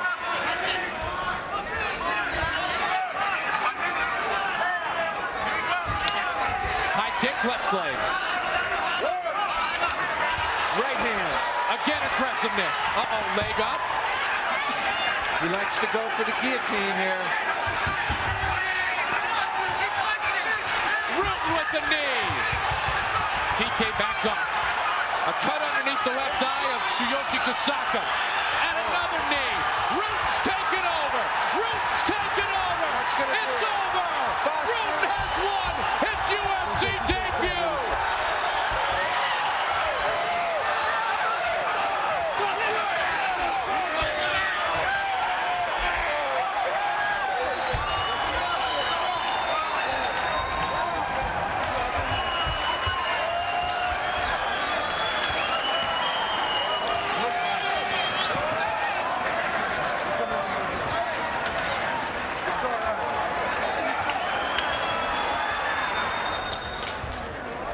Incredible victory for Boss Rutten. Might have been behind on the judges' card going into overtime, but he picked up the pace. He imposed his will on a very game Tsuyoshi Kosaka. And it was the leg kicks, the knees, punches in tandem in that final flurry that put Kosaka down.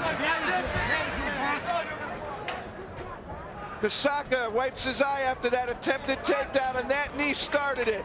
Punches. Once he went down, again a knee, and that's when John McCarthy moved in. Kosaka, stunned by that flurry, unable to defend himself, and McCarthy ended the fight. At 2 minutes, 15 seconds of overtime, we have a winner by referee stoppage. For the winner on his road to the heavyweight UFC Championship, Boss.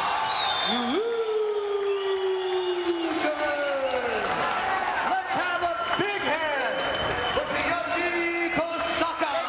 This was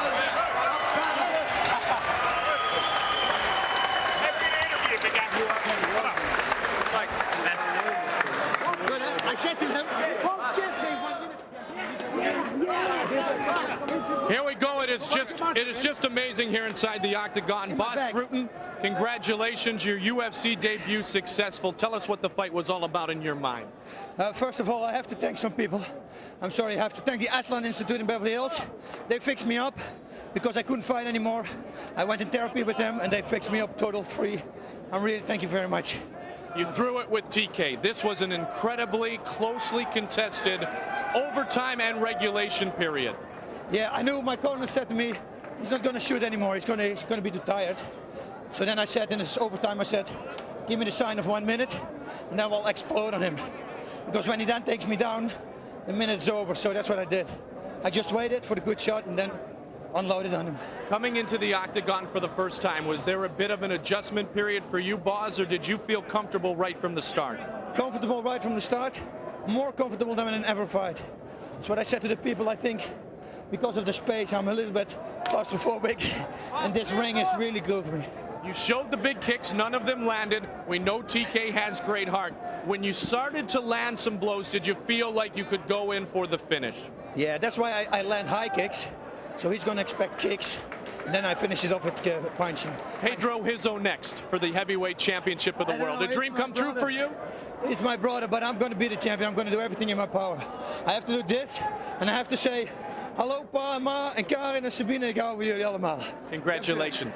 Arigato. It is time to believe the hype. Arigato. Thank you very much. Jeff Blatnick. Boss Rutten did explode in that last minute. Kosaka failed on a takedown. He got that one shot in, and when he did, he poured it on, and that led to his victory over Tsuyoshi Kosaka. And he, Boss Rutten, will move on. The road to the heavyweight title. Well, UFC fans, don't forget the ultimate contest with the ultimate prize for the ultimate fan. Send your cable letter to SCG Sports at either www.scg.com or send it to Ultimate Contest, SCG Sports. That would be on 32 East 57th Street in New York City, 10022. And don't forget, still ahead on the schedule, we will be back to see Boss Rutten fight for the heavyweight championship against Pedro Rizzo. Friday, March 5th, 9 o'clock. Get in touch with your cable operators right now. Let them know you want to be part of another historic night. What did we say at the beginning of the night? Should we believe the hype? I suppose we shall. Nothing was more stunning than how quickly Boss Rutten can pour strikes in when he finally gets an opening. Kosaka was game. He may have led after the regulation period, but Boss Rutten said it. He's getting tired. He may not be able to get the takedown. Kosaka failed, and as soon as they got back to the feet, that's when Boss exploded. What a way to start our 9-99. Another great job, partner. Thank you very much, Mike. You too. But we want to wish everybody there on the road to the championship, the two heavyweights, Rizzo and Boss Rutten, the best of luck. Vitor Belfort will be looking for you as well. Overall, Pat Miletich defended his lightweight championship. Great card, Mike. No question, and we hope to see Frank Shamrock again on our next card. Well, what a night it was. A good debut for Evan Tanner as he reigned victorious over Darrel Gholar. Mikey Burnett showed his striking skills. That fight never went to the ground, and he was able to take it to Townsend Saunders. But it wasn't a perfect night for the Lions Den. as Tito Ortiz revenged his loss to Guy Metzger. Impressive striking skills, taking it to Jerry Bohlander and firing the shots at the den. The road began with Pedro Rizzo and Mark Coleman searching for redemption. It was a split decision, a close one indeed. Rizzo wins. And then the master himself, the Croatian sensation. He does what is necessary to earn victory. He defends for the first time here in New Orleans. Anticipation built all evening long. We knew there was a warrior in front of him and a trip to the title fight. But in the overtime, we saw what was advertised for months. The real Boss Rutten. For Jeff Platnick and our crew here in New Orleans, I'm Mike Goldberg saying so long, everybody. This has been the UFC.